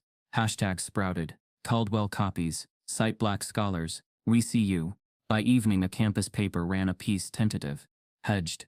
Grad student questions keynote authorship. Comments exploded. Protect him. Stop making him the villain for wanting credit. You're all just jealous of Hullbrook. Why is he biting the hand that feeds him? The algorithm did what it always does. Poured gasoline and demanded decorum from the one on fire. Faculty remained cold in public, and colder in private. Dr. Whitmore intercepted Jamal in the corridor, the corners of his mouth set to kind. This is an ill-advised strategy, he said softly. Courting attention makes you look unstable. We both know you don't want that reputation. Jamal held his gaze. I'm not courting anything, he said. I'm documenting. Whitmore's eyes flicked to the passing students, then back. Document quietly. Then, he murmured. Righteousness doesn't count for much in a letter packet. In the library, Dr. Brooks moved beside him in the stacks, her voice a low thread. You didn't leak the link? He shook his head. She exhaled through her nose. Then they're using the referrer ping to claim you did what their system did. Clever. Cleaner than fingerprints. She handed him a stapled packet, language from the university's own research ethics policy, sections highlighted, authorship credit, substantial contribution, right to public disclosure. Memorize the words they claim to believe, she said. You'll need them in their dialect. The hearing room made politeness feel like a trap. 3 professors sat at one side of a long table, with plastic pitchers of water sweating into paper napkins. A recorder clicked on with the whir of an old fan. The chair of the subcommittee offered a smile that tried to be merciful. Mr. Carter, she said, we appreciate your presence. Hullbrook occupied the far end, calm as a landscape painting. He adjusted his glasses and folded his hands like a man who welcomed scrutiny, because he had chosen the lights. The chair began. We've received reports that you disseminated portions of your thesis to an external repository without supervisory approval, and that this action has created confusion about authorship for ongoing submissions in the field. She placed a printed screenshot on the table, Jamal's OSF registration page, his renamed title visible, the private lock icon circled in red like an accusation. Do you acknowledge creating this registration? Yes, Jamal said, voice steady. It's a defensive timestamp. Standard practice for early career scholars who fear being scooped. Hullbrook leaned toward the microphone. And yet, he said mildly, the timing coincided with my colloquium and my submission under review. A reasonable observer might see this as an attempt to undermine peer review. I submitted my draft to you 2 weeks before your submission date, Jamal replied, sliding forward his timeline. The registration occurred after your keynote abstract used my phrasing verbatim. Hullbrook kept his eyes on the committee, not on Jamal. Language in our field circulates, he said. I have supervised Mr. Carter's growth for 2 years. Of course he echoes our conversations. That's mentorship. He smiled faintly. He's talented. He's also unpolished. I've told him I'll help him publish when it's ready. The chair cleared her throat. Mr. Carter, did you share your registration link publicly or with students? No. Then how is it that multiple students have posted screenshots of your registration metadata? I don't know, Jamal said, and that part was true. He watched as Hullbrook's mouth curved in a way that wasn't quite a smile. A second committee member slid another paper across, an email printed in black and white, the from line his university address, the body a message to the activist account. Posting this privately so the department can't bury it. Spread it. Jamal stared. He had never written those words. That's fabricated, he said. Check the headers. The member cleared her throat. We have IT confirming the account origin appears legitimate.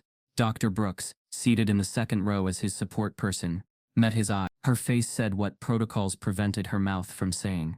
Headers can be spoofed. They know that. Jamal sat straighter. I request an independent audit, he said. Not internal IT. We'll note your request, the chair answered, which was their dialect for no. The hour wore on, the language repeating its choreography. Process, norms, tone. Hullbrook's voice, soft as velvet, framed the ordeal as concern for Jamal's future. I've offered remediation, he said. He has resisted guidance. Letters of unprofessionalism are the last thing I want to write. I'd prefer this not follow him. The phrase letters of unprofessionalism landed like a stone in Jamal's stomach. Everyone in that room knew what they were. Coded warnings slid into references that banished careers, without ever writing the word banish. Are you threatening him? Dr. Brooks asked from the back before she could stop herself. The chair turned. Professor Brooks, please, observers may not speak. Brooks held her hands together so tightly the knuckles whitened. The committee adjourned with promises to deliberate swiftly. Outside, the hallway carried on with its ordinary afternoon. Jamal leaned against the cool cinder block and closed his eyes. Maya's message arrived like a hand on his shoulder. You okay? Don't answer if you're not. I'm holding the story. Alumni are pinging me. Admin just hired a PR firm. Expect language about misinformation and respect. He typed a reply he could live with. Still building. The backlash rearranged his days. At the cafe, the barista who used to slip him an extra muffin for studying avoided his eyes. We're short today, she mumbled when he reached the counter. On a bulletin board, someone had pinned a flyer. Resilience without politics. Keynote recap and discussion. Beneath it, someone had scribbled in pencil, cite the student. A custodian quietly peeled the pencil line away with an eraser, then met Jamal's gaze and gave a single, almost imperceptible nod before walking on. Hullbrook's anger began to show at the seams. An email arrived, CC'd to the chair, to the lab coordinators. to a listserv longer than it needed to be. Mr. Carter, it began. Recent events have confirmed my concern that you are not yet ready for the responsibilities of independent scholarship. Your fixation on public perception over method has created a hostile environment for mentorship. I am placing you on a performance remediation plan, to be reviewed in 30 days. I will also be candid in letters about your resistance to professional guidance should future evaluators inquire. Jamal read it twice and then saved it with the same phanelam he used for everything he could not forget. Receipts. Students, meanwhile, turned the algorithm into a rumor mill that produced both solidarity and harm. An open Google Doc compiled receipts with a string of comments that made his eyes ache. Hullbrook did this to X in 2019. Does anyone have screenshots? Be careful. Legal will shut this down. The university communications account rolled out a thread. We support scholarly rigor. We support our students. We do not adjudicate on social media. Replies flooded in with screenshots anyway. A digital tug-of-war tugged at the hem of his life while he tried to eat soup that had gone cold before it cooled. The unexpected twist came not from Twitter but from the registrar. Jamal logged in to check his tuition ledger and found a red banner, administrative hold, pending conduct outcome. His spring registration was frozen. Without credits, he'd lose his housing. Without housing, he'd lose any chance at finishing. The floor shifted an inch under his feet. The future did the same. He took the bus to the registrar's office and waited beneath a poster that read, "We're here to help," in a font that had never been tired. A clerk squinted at his screen. "Says here the hold is temporary," she said. "Once the subcommittee files its report, we'll lift it," he asked. When she lifted her palms. "They don't tell us. Could be today. Could be next week." He thanked her even though gratitude had nothing to do with anything. On his way out, Luke from Stats fell into step beside him. "Man," Luke said, "I don't know what you did, but the group chat is wild." Jamal stopped. "You mean what he did?" Luke raised his hands. "Hey, I'm not picking sides. I'm saying, this is going to make it hard for you to get a postdoc. People talk." Jamal nodded once calmly. "I know." Luke looked uncomfortable. "Anyway, good luck." He said it like a sympathy card. Evenings he spent at his kitchen table. The wall of dates and threads and screenshots now expanded enough that the tape began to peel. He listened to his grandmother's recorded voice reading the proverbs and then to Hullbrook's voice using them as anonymous decor. He reduced the audio to waveforms, printed spectrograms, made notes in the margins like a man who still believed data could convince the deaf. Maya's texts came short and surgical. "I've got a former RA who says Hullbrook borrowed a whole section once. She won't go on record tenure track, but it's a pattern." Another. "A lawyer friend says your OSF registration was smart. Keep metadata pristine." Late one night, an email arrived from Professional Conduct Subcommittee. He braced for a verdict and found a postponement instead. "Additional information has been submitted. The hearing would reconvene next Wednesday." Submitted by whom? He typed, then deleted the question. The machine never answered questions not framed as requests. The next morning, as he stepped into the atrium of the Behavioral Science Building, Hullbrook's voice floated from a knot of faculty. "It's unprofessional," he was saying. "You try to shepherd someone, and they confuse supervision with theft. He's turning a draft into a crusade." Another professor hummed a sympathetic sound.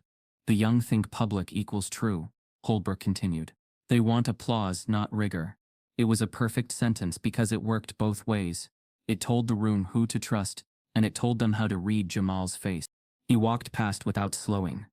You cannot win by teaching a room to like you. You survive by telling the truth to rooms you can prove it in. He made it to his desk in the library, opened his laptop, and typed a single practical line into a search bar he'd set up months ago to alert him whenever his coined term surfaced. Schema anchors, resilience. The results page loaded with the indifferent speed of a machine. One link sat on top with a small blue new dot beside it. Early View Leading Journal of Psychology. He frowned. Click. The page opened clean and celebratory. Accepted articles. The title near the top knocked the air from his lungs as efficiently as a blow. Mechanisms of Oral Resilience. Universal Pathways Beyond Culture. Authors Richard Hullbrook. A date stamped in tiny font. Accepted 903. The abstract words he knew better than his own pulse waited beneath. A sentence at the end that made his stomach turn. The author thanks JC for research assistance. Not co-author. Not contributor. Not anything that would follow him with credit. Just initials that shrank a life to a footnote. His inbox chimed as if on cue. A department-wide email arrived with a subject line full of confetti, celebrating our faculty's success. The body, please join us in congratulating Professor Hullbrook on the acceptance of his groundbreaking article in the field's premier journal. We are proud to be a home for excellence. Jamal stared at the screen, the words pooling and reforming. Outside the window, students crossed the quad in unison, like schools of fish that didn't know the net had dropped. As he scrolled to the end of the acceptance page, a link flashed. Open Data and Materials, Supplemental, and his breath caught the downloadable supplement, was a zip file named Carter Resilience. Jamal clicked the supplement link, with a hand that felt half borrowed. The zip downloaded in seconds. Carter Resilience v5, sitting on his desktop like a dare. He opened it and watched his own file tree appear. Drafts Carter Resilience v5, .tocx, figures pilot graphs, .png, read. He double-clicked the Word file, then stopped himself. He took screenshots first, filenames, modified dates, the path. Only then did he open the document and go straight to file info. The properties pane bloomed. Author Jamal Carter. Last saved by R. Hullbrook. Company Behavioral Science Department. For a moment the absurdity made him laugh. Soft. Out of place. His grandmother's voice in a machine that thought metadata was decoration. He emailed the screenshots to himself. To Maya.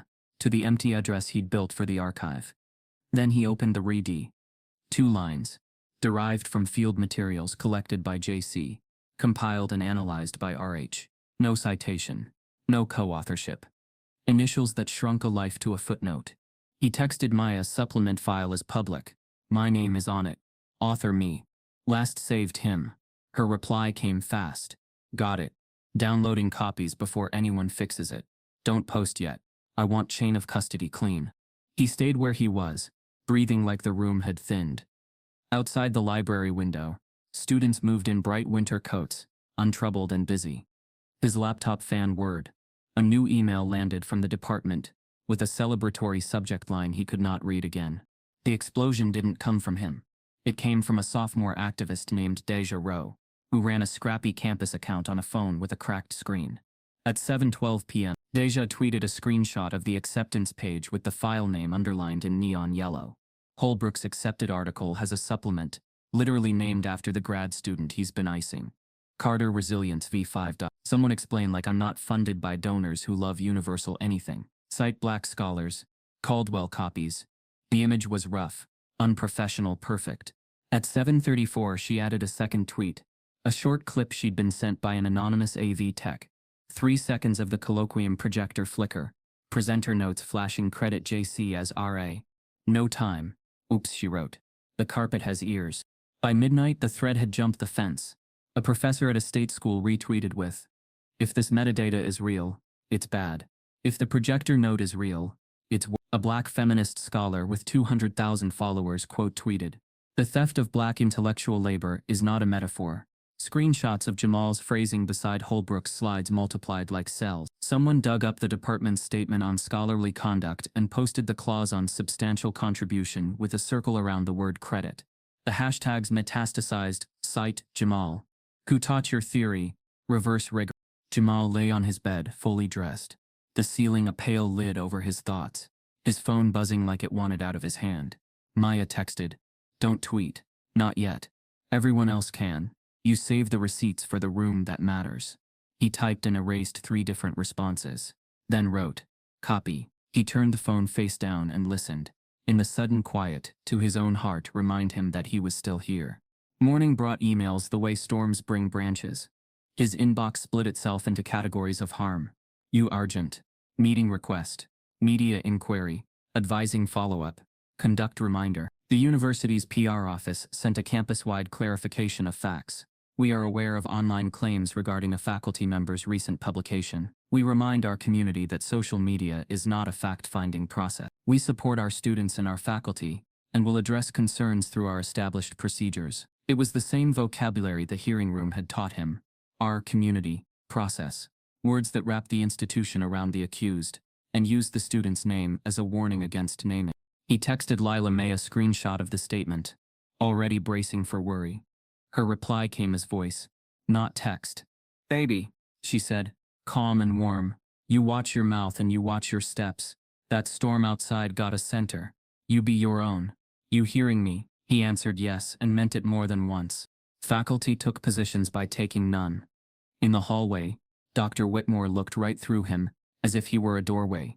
Dr. Muyin brushed his shoulder in passing, and whispered, I'm sorry, in a voice that was 2 parts apology, 1 part plea to disappear.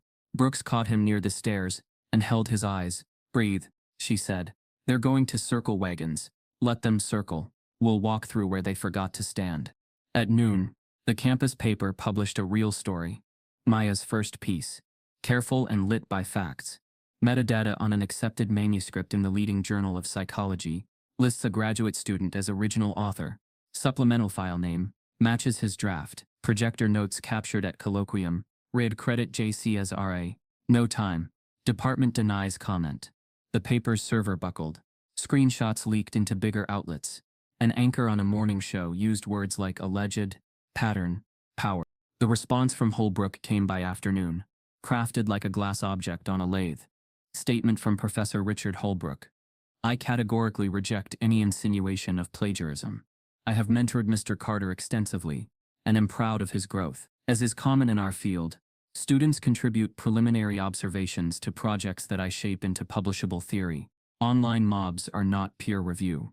I will not be intimidated by reverse discrimination or defamation from those who politicize scholarship. He attached a letter from his lawyer warning bad faith actors to cease and desist. The phrase reverse discrimination burned across the page like a match that had found dry tinder. Journalists called.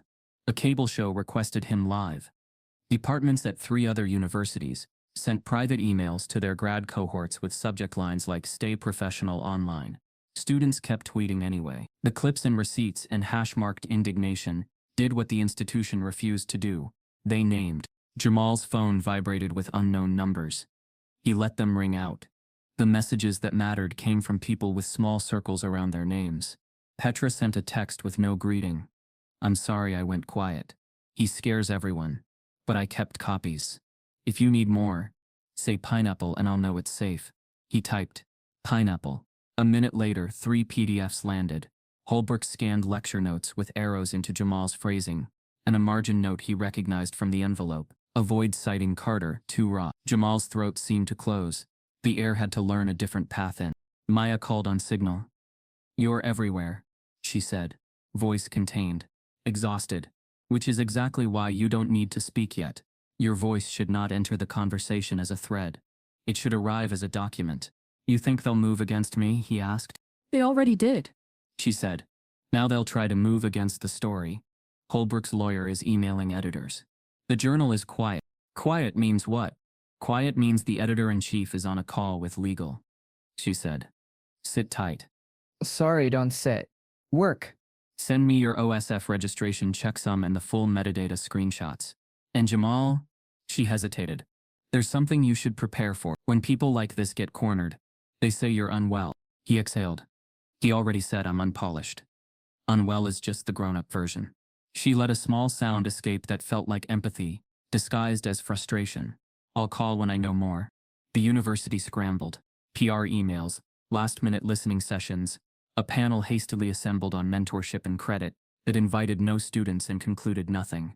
A dean sent Jamal a note asking for a restorative conversation. He replied, I welcome restorative processes that begin with truth. No reply. On TikTok and Instagram, students turned the projector glitch into a loop.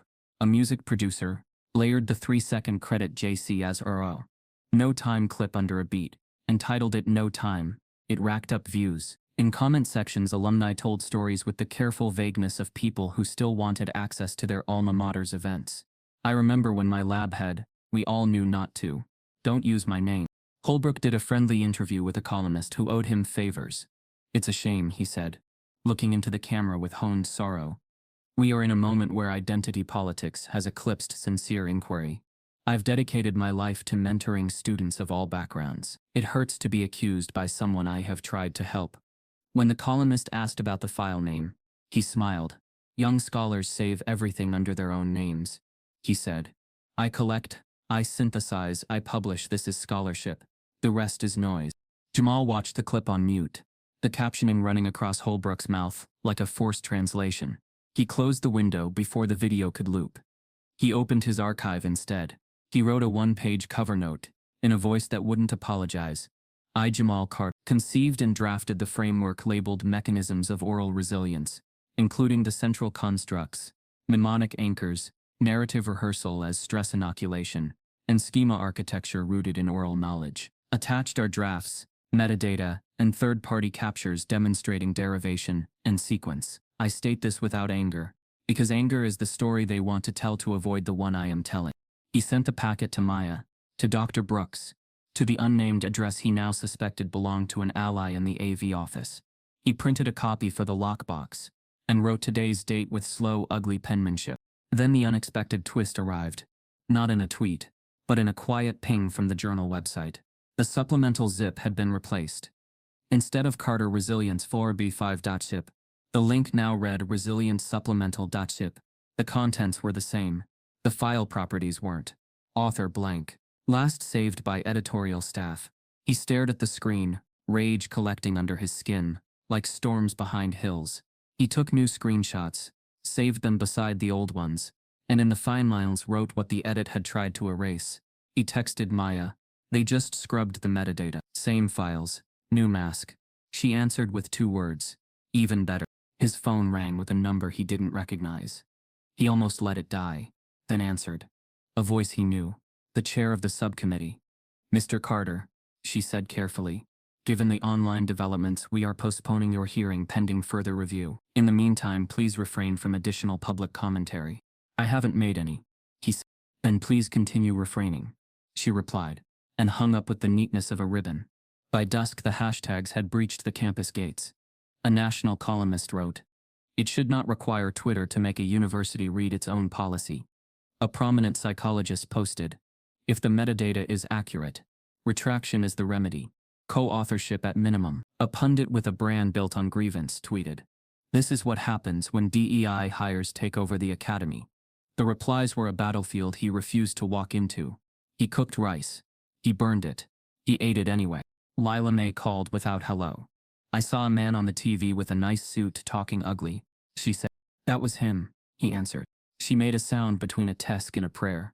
"You breathe and you bless your work. Let them curse it if they want. A curse on truth makes a boomerang." He smiled in a way that hurt. "I'm trying." Night fell. The campus glowed like a ship, thinking it would never sink. Jamal sat at his desk and reread the cover note, the timeline, the copies of copies. For a moment he let himself imagine what it would feel like to be done, to have his name on his work, not as an initial in a footnote, but where the world could not pretend not to see it. His phone buzzed with a signal message from an unknown contact. No name, just a leaf emoji, a PDF icon sat beneath. He hesitated, then opened it. The header was the university's. The subject line, RE Optics of Authorship, Draft Language. The sender Richard Hullbrook, the recipients 3 administrators. He recognized, one he did not. The date, 2 weeks before the colloquium. He scrolled. The lines were neat and unafraid. Carter's draft is original, but not ready. I believe I can streamline it into something publishable this quarter if we keep authorship clean and list him as RA. If we don't complicate credit now, we can promise him something later. Please advise on messaging to avoid optics issues. Jamal's breath stopped, and then returned like it had crossed a border. The message continued. He is likely to be emotional. If when he reacts, I will characterize it as a misunderstanding of mentorship norms. The PDF ended with a footer. Internal only. Do not forward. Jamal looked up from the screen as his phone buzzed again. This time from Maya. We just received the same email from a second source. I'm publishing at midnight. Are you ready to put your name on the record? Midnight came like a held breath. Maya's message glowed on Jamal's screen. We're publishing. Are you willing to put your name on record? He typed slowly, feeling each key. Yes. Quote me exactly. I conceived and drafted this framework.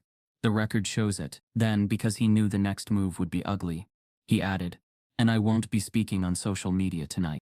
Smart, Maya replied. Sleep if you can. He didn't.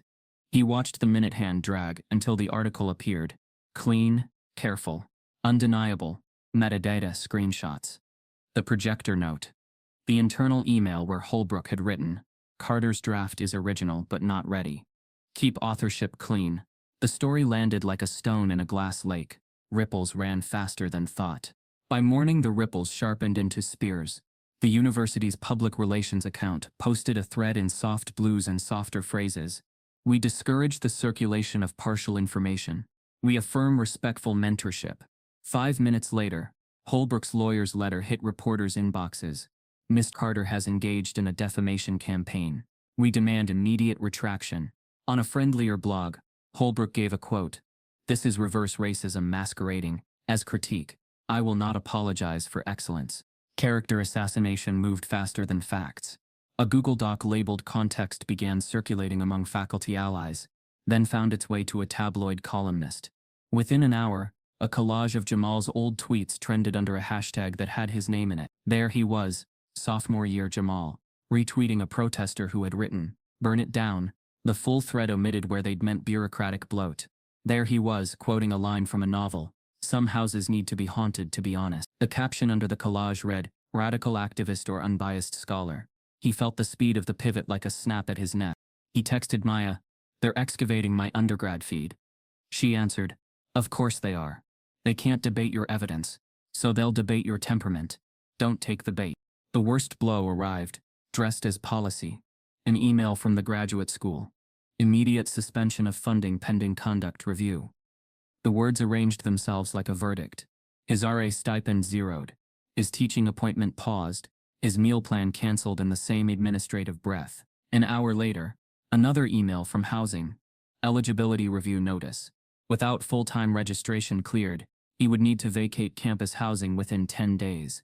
He had never felt the floor tilt under him, and still be called level. He walked to the housing office, because he didn't trust the way email made him invisible. The desk clerk, a woman with a careful smile, looked at his record, and winced. "I'm sorry," she said. Genuine and helpless. "It's an automatic trigger. If the hold doesn't clear, I have to send the formal notice. You can appeal to the dean." "The dean is on the subcommittee," he said. "The subcommittee is being advised by the person I'm accusing." Something in her eyes said she knew the story. Had read enough to pick a side privately, and none publicly. "I can give you a list of short-term sublets," she said. "That's all I can do." Outside, cold air scrabbled at his coat. His phone buzzed again. Unknown number. He let it ring out. A voicemail transcript appeared. "This is campus safety. We received a wellness concern regarding you. Please call us back." The words were careful. The implication was not. An hour later, 2 officers knocked at his door, faces arranged in professional concern. "You okay, Mr. Carter?" One asked, not unkind. "I'm fine," he said. "Someone called you, because I'm inconvenient." "We have to follow up," the other said, glancing around his tidy small apartment. "You have support?" "I have receipts," he answered. The officers exchanged a look, left a brochure on his counter, and retreated with a chorus of "reach out if you need anything" that felt like a script for another play entirely. When they were gone, he leaned against the counter and let his breath return to its own rhythm. The wellness check had not been about him. It had been about the file later, documented concerns about stability. He wrote the time down anyway. In the library, the air smelled like tired heat. Dr. Brooks found him by the window. His OSF registration open. His grandmother's audio file queued in a quiet tab like a talisman. She put a folder on the table between them. "They're going to drag you through the mud," she said, "and they're going to call it rain." He almost laughed. "They already did." "Listen," she continued. "The smear always goes in 3 beats. First, you're unpolished. Then, you're unprofessional. Finally, you're unstable." She tapped the folder. "This is the journal's own authorship policy. The rival one. They have standing to consider disputes. If you want to fight back where it counts, get your manuscript to them now. Your OSF registration has a DOI. That's leverage. I know an associate editor who will read it under strict conflict of interest rules." He stared at her. "You'd risk that?" "I'm risking less than you are," she said. "An exposure is near. The internal email in Maya's piece is the crack. More will come. Hold steady through the noise." He laughed once, brittle, and then said what had been pressing against his ribs since dawn. "They want me erased twice," he said. "First my work, now my name." Brooks didn't flinch. "So, write your name where erasure looks clumsy." They worked in quick, disciplined silence. He cleaned the manuscript, tightened the methods section, added an appendix detailing his coinage of terms, attached the metadata logs as a supplemental packet. When he hesitated over the cover letter, Brooks said, "Tell the truth without adjectives." He wrote, "I am submitting oral tradition as cognitive architecture for urgent consideration." The enclosed documentation establishes original authorship, conception, and drafting. A related manuscript has been accepted elsewhere under contested authorship. I am willing to undergo independent verification of all claim. Before he hit send, his phone vibrated with another incoming storm. A columnist piece went live. The Student Who Cried Theft. It blended Hullbrook's talking points with a neat psychological profile of Jamal built from cherry-picked quotes and the old tweets. He has long embraced radical rhetoric, the writer intoned. Is it any surprise he sees theft where others see mentorship? By the second paragraph, Jamal wasn't a scholar. He was a trope. He copied the URL into a file labeled smear, then closed the browser and refused to give it more of him than the name on a line. He sent the manuscript. The system's next move was practical and cruel. A postcard slid under his door that afternoon. The pale color of cheap threats. Notice to vacate. It gave a date that had the gall to fall on a Sunday. He called the number at the bottom. A recorded message told him to leave a message. He left his name, and the words "appeal in process," and then stood at his window and watched two undergraduates carry a futon past, laughing as if the world were only its own size. Maya's name lit his screen. He answered on the first ring. "You hanging on?" she asked. "I'm a clothesline in a storm," he said. "Then here's a clothespin," she replied. "We got a second internal email. Different admin. Hullbrook says, and I quote, 'If we don't complicate credit now, we can promise him something later.' I've sent the paper a legal letter, requesting they preserve all communications." The journal scrubbed the metadata on the supplement, which looks bad for them. "Also, brace yourself. Hullbrook is telling people you threatened him." Jamal closed his eyes. "With what?" "With going public," she said. "Which is not a threat. It's a sentence." He heard her take a breath. "I know you're getting hit. Do not delete anything, even if it makes you sick to look at it." He looked at the eviction notice. "I'm trying to decide what to pack if I have to leave." "Pack the lockbox first," she said. "Then the clothes you defend yourself in." He could hear the fatigue in her voice, pretending not to be there. "We dropped another story at 5 about the wellness check. It's more pattern. It helps." Evenings shrank into a narrow hallway of time between smears. Someone on an anonymous forum posted his apartment building and unit number.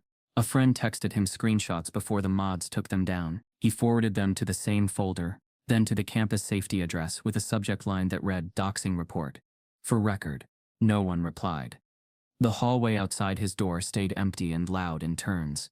He slept in measured minutes and woke to his phone like a fire alarm. The unexpected twist arrived with a kind of sterile kindness. An email from Student Support Services invited him to a restorative circle with Hullbrook to repair trust. Jamal stared. He pictured a chair in a circle. The man who took his words sitting across with a box of institutional tissues within reach. He typed, "Restoration requires truth.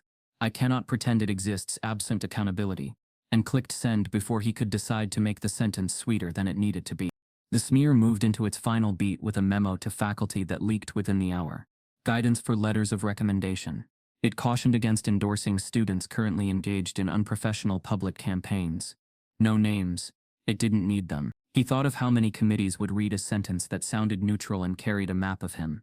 At dusk, the hallway outside his door filled again, this time with a different heat. Two undergrads he recognized from the activist group taped a poster to the wall opposite his unit. "Cite Jamal." One of them looked up as if asking permission. Jamal stepped into the doorway. "I don't want you in trouble," he said. The kid shrugged. "We already are," she said, and smiled with the defiance particular to people who hadn't yet learned to be afraid as a habit. "You need anything?" He almost said a time machine, then said, "If you see campus safety, tell them I'm fine." Night fell, and with it came a lull that wasn't peace. He sat at his table and read the same paragraph 3 times, without seeing it. He called Atlanta. Lila May answered like she always did. On the second ring, with a smile you could hear, he told her about the tweets they'd dragged up, about the eviction notice, about the wellness check, about the way the word radical had been pressed over his name like a stamp. "They want me erased twice," he said. "First my work, now my name." Her voice did not tremble. Names older than paper don't erase easy, she said. You keep writing yours down. They got money and microphones. You got a pen that belongs to you. I might have to move, he said. I don't know where yet. You got cousins, she said. You got friends with couches. You got me, if you can get here. But listen, if a house ain't a harbor, it's another wave. Don't drown in somebody else's living room. We gonna hold the door for you where you are if we can. After they hung up, he opened his email to check for the same answer. He kept not getting anything from the rival journal. He refreshed once, twice, a third time he didn't believe in. And there it was, a subject line that made the room smaller around it. Decision on manuscript conditional acceptance. He clicked. The letter opened with formal calm. Thank you for submitting oral tradition as cognitive architecture. Following expedited review, we are prepared to issue a conditional acceptance pending documentation of authorship and minor revisions to methods clarity. We are aware of a related submission elsewhere and will coordinate as appropriate. Please respond within 5 days. At the bottom, a sentence that felt like a door opening just enough to let air through. We take questions of credit seriously. His heart stuttered, then steadied. He read it again to make sure it wasn't a trick of exhaustion. He reached for the lockbox key, as if it were part of the ritual the letter required. As he moved to print the letter, a new email slid over it in real time. From R. Hullbrook, we need to talk about your future. Meet me tomorrow at 8 a.m. In my office, it read, or consider your prospects elsewhere permanently. Claire's first file arrived at 1:07 a.m., a quiet chime that snapped the room taut. Jamal watched the progress bar crawl across his screen, then open into a folder named Receipts. Inside were Word docs with track changes still bleeding in the margins, emails dumped to PDF with full headers, and a scan of a non-disclosure agreement, with Claire Donovan stamped above a signature line. He clicked a document titled Resilience Outline Claire v2.x, and then File Info. The properties pane blinked awake. Author Claire Donovan. Last saved by R. Hullbrook. The same bones as his. The same hands rearranging them. A signal call pulsed, he answered. Claire's voice was low and steady. The kind of calm that learns itself out of necessity. He told me it wasn't ready, she said. Then he presented it in Denver, as his. I was 24. I swallowed it because I wanted a degree more than a fight. Why now? Jamal asked. Because I can hear your grandmother's proverbs through your drafts, she said, a smile he could hear but not see. Because if this is the hill, I'm done circling it. Maya joined the call, her questions neat as stitches. Can you verify dates? We need original creation times, desktop, cloud, anything not touched by the department's servers. Already did, Claire said. Another bundle landed in Jamal's inbox. Zip logs, audio notes recorded on an old iPhone, a JPEG of a whiteboard, where cognitive continuity had been written in Hullbrook's block letters, next to CD idea, with a question mark that felt like a dare. I have 2 more names, she added. Tariq and Salma. He called them raw. He called me promising. He called their work cultural decoration. Jamal sat back, the chair creaking in the quiet. He stole especially from us, he said. Not random. Pattern. Maya echoed. That's what editors read. That's what donors read when it's their money on the line. By morning, Jamal had assembled a second dossier. Hullbrook pattern evidence, PDF Claire's track changes overlaid with his. The NDAs, the time-stamped emails reading keep authorship clean. A clipped audio file in which Hullbrook's voice said almost lazily, if we make them co-authors now, we complicate the theory. He sent it to the rival journal with a cover note that refused to apologize for being thorough. At 10:12 a.m., the editor replied, Received. We've called an emergency board meeting. You may see an expression of concern posted on the other article while we review. 30 minutes later, the leading journal updated Hullbrook's acceptance page with a gray banner. Editorial note, concerns have been raised regarding authorship and provenance. We are investigating. The room seemed to tilt. Jamal took a breath that went all the way down. Campus moved from denial to damage control in a single email. The provost announced an independent review, chaired by a retired judge famous for loving the institution enough to never embarrass it. Donors began dialing the dean's office anyway.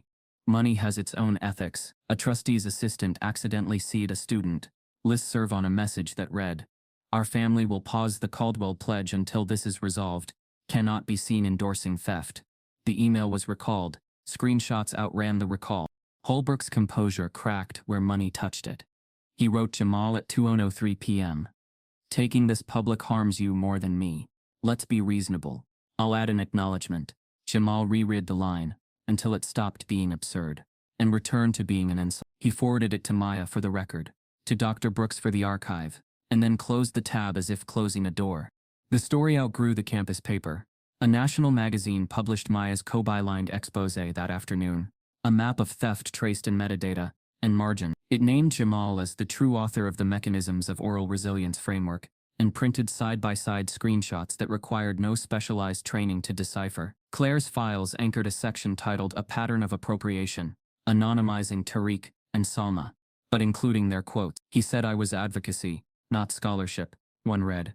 Then he translated my sentences into his dialect and called it universal. The article linked to Jamal's private OSF registration by DOI only, no live files, timestamp standing in for trust. Phones began ringing in offices with carpets too soft and art too large.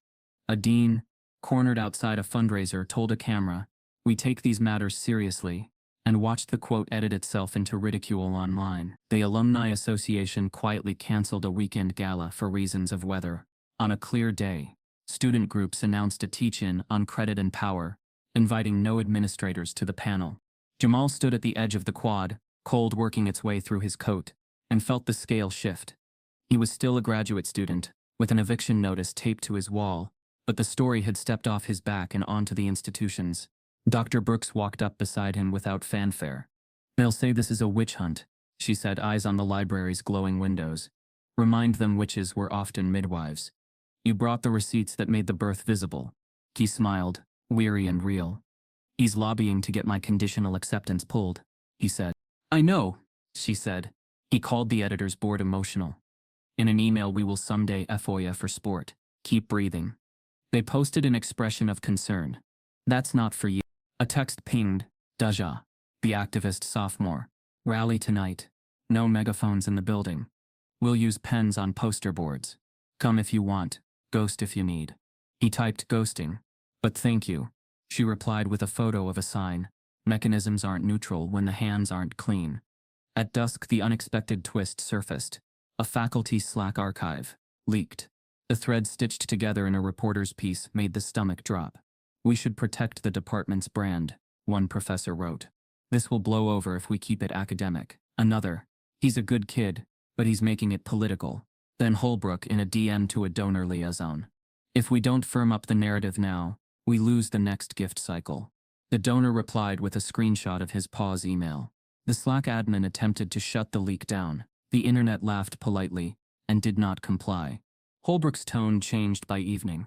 He sent a department-wide email with the subject line "Restoring Trust," calling the discourse Discord, calling credit a journey, calling Jamal JC, in a sentence that did not require initials. He attached 2 glowing recommendation letters he'd written for minority students who had left the field years ago as if endorsements redeemed erasure. The reply-all storm that followed included 3 professors asking to be removed from the thread, and 1 adjunct writing "This is not how restoration works."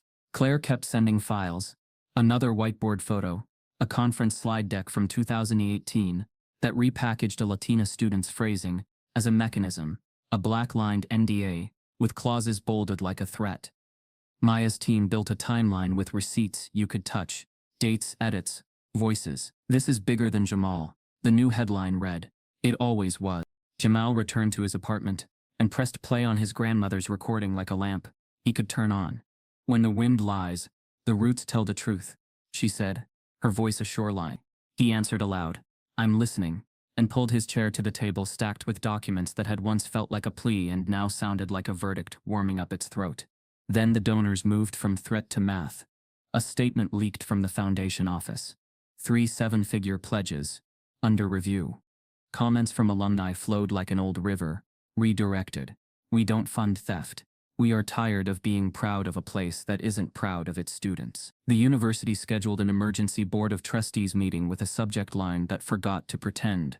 "Urgent, protecting institutional reputation." Hullbrook began to panic, where only a microphone could hear. In a radio hit meant to steady his allies, his voice slipped into something peevish. "Reverse racism," he said. "I'm being targeted for mentoring students of color."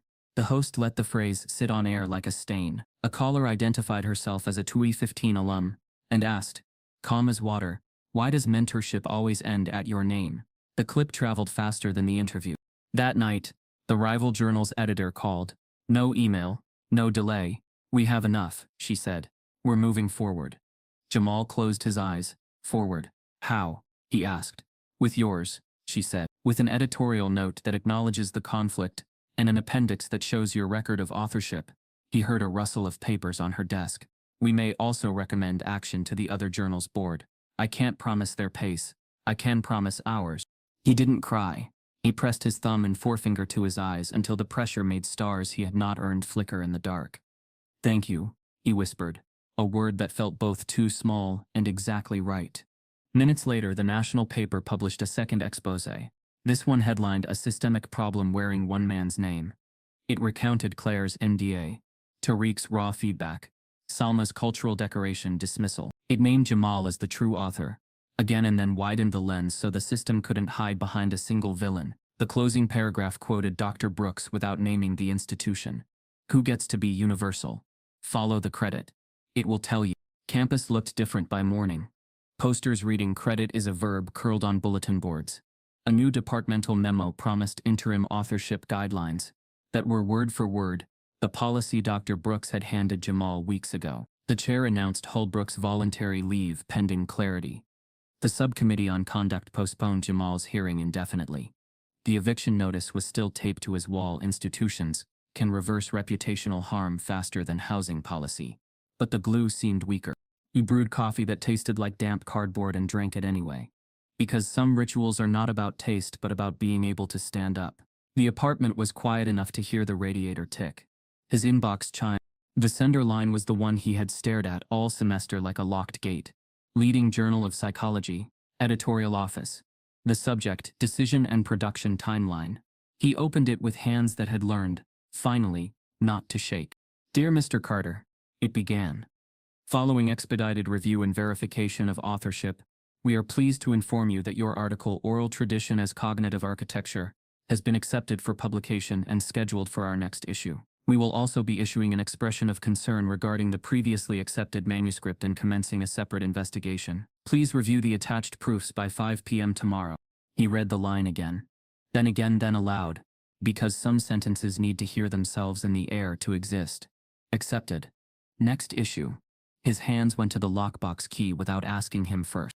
As he reached for the printer, another notification slid across the top of his screen.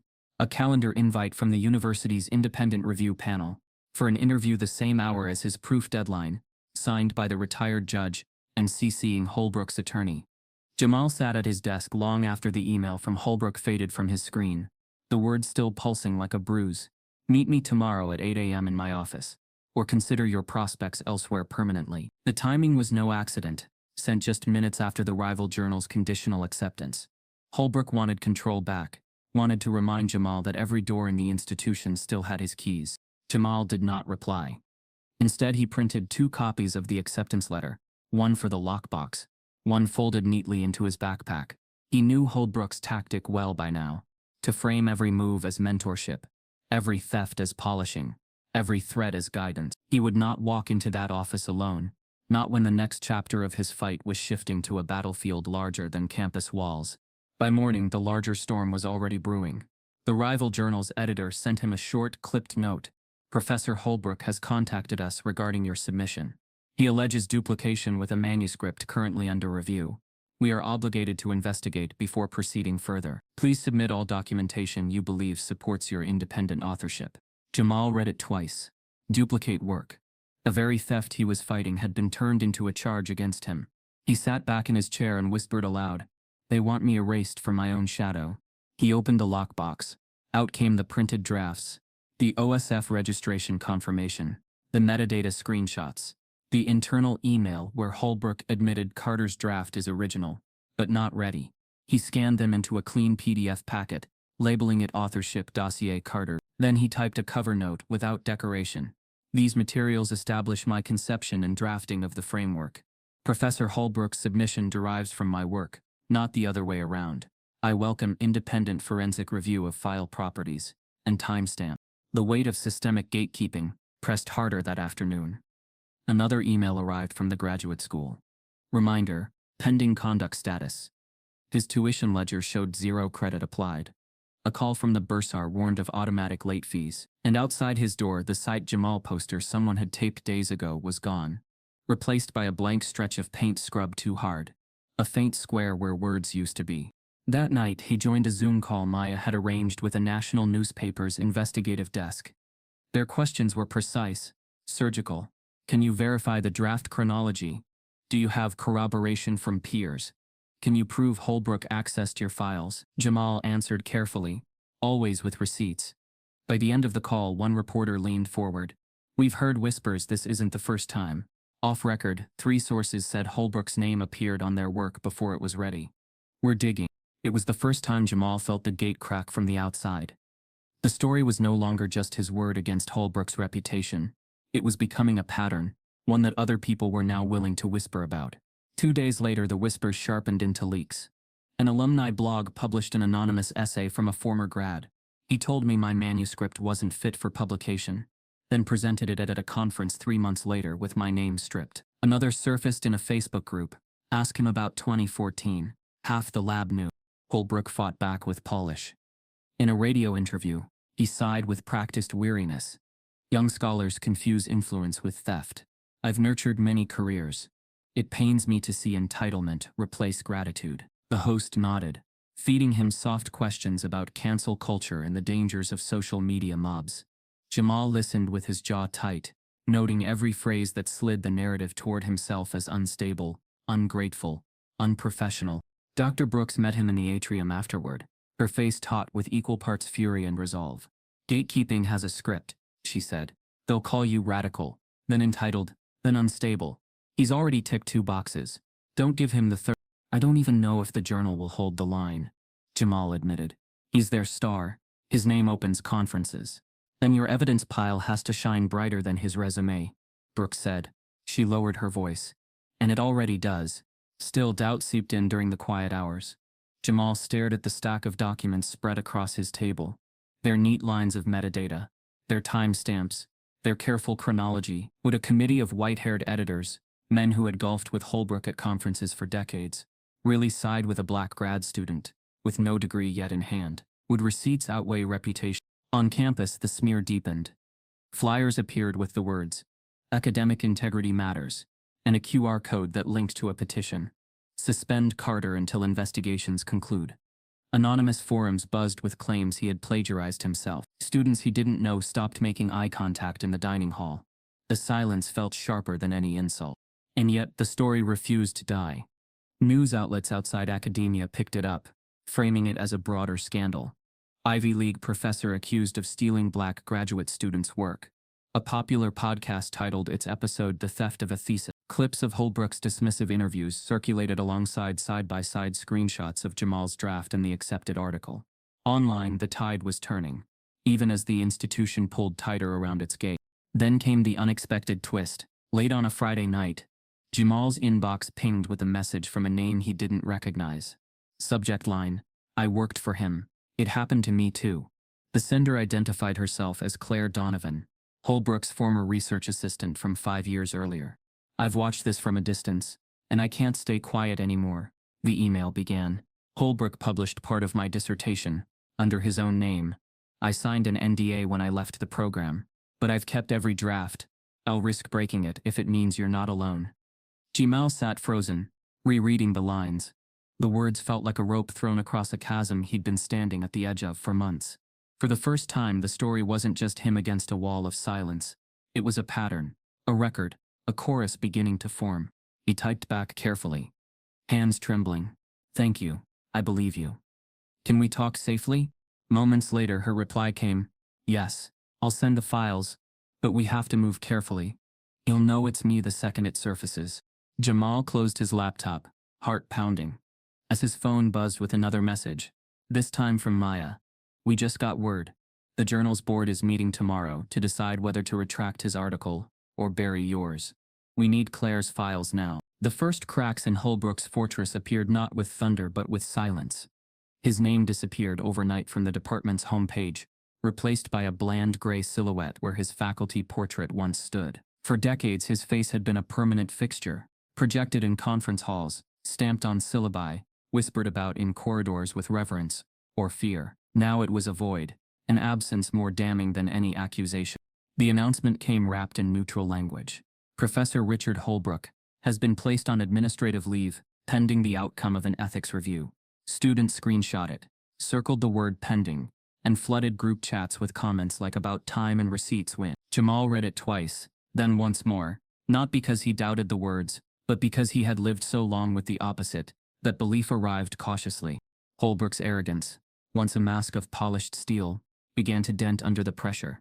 He had thrived on intimidation, on leaning back in lecture halls with the air of someone who had already won every argument. But now, whispers trailed him across campus. Former students, some trembling, some furious, began to surface with their own stories. He used my draft, one wrote anonymously. He called it mentoring. Another said, he told me my framework was too cultural to be science. Then he published it 6 months later. The media descended quickly. Headlines stripped away his dignity. Professor under investigation for plagiarism of black students' work. Cable anchors debated whether it was systemic bias or a tragic misunderstanding. But the details mounted until misunderstanding looked like the least likely option. Every article mentioned Jamal's name now, not as a footnote but as the rightful author of the thesis that had sparked it all. On campus, students organized protests. Handmade signs read, "Cite Black Scholars, in credit is justice." They marched from the library steps to the administrative building, their chants echoing off the old stone walls that had hidden too many secrets. Jamal didn't lead them. He stood in the back, coat zipped high, watching as others carried the fight forward. It was never supposed to be about him alone, and seeing that truth embodied brought a mix of pride and ache. Hullbrook, however, refused to go quietly. He granted an interview to a sympathetic journalist, appearing in a living room staged to look modest. He spoke in the careful tone of a man who still believed charm could erase evidence. "This is a witch hunt," he declared, "an attack not just on me, but on academic freedom. I fear we are entering an era where mentorship will be mistaken for theft, where distinguished scholars will be targeted simply for guiding students." But the performance cracked. When pressed on Jamal's thesis, his voice faltered. I offered extensive revisions. If any overlap exists, it reflects my influence on the student, not the other way around." That clip circulated within hours, captioned, "The thief caught explaining the robbery as generosity." Behind closed doors, his desperation deepened. Emails leaked from his private account revealed attempts to lobby the board of trustees, begging them to quash the investigation.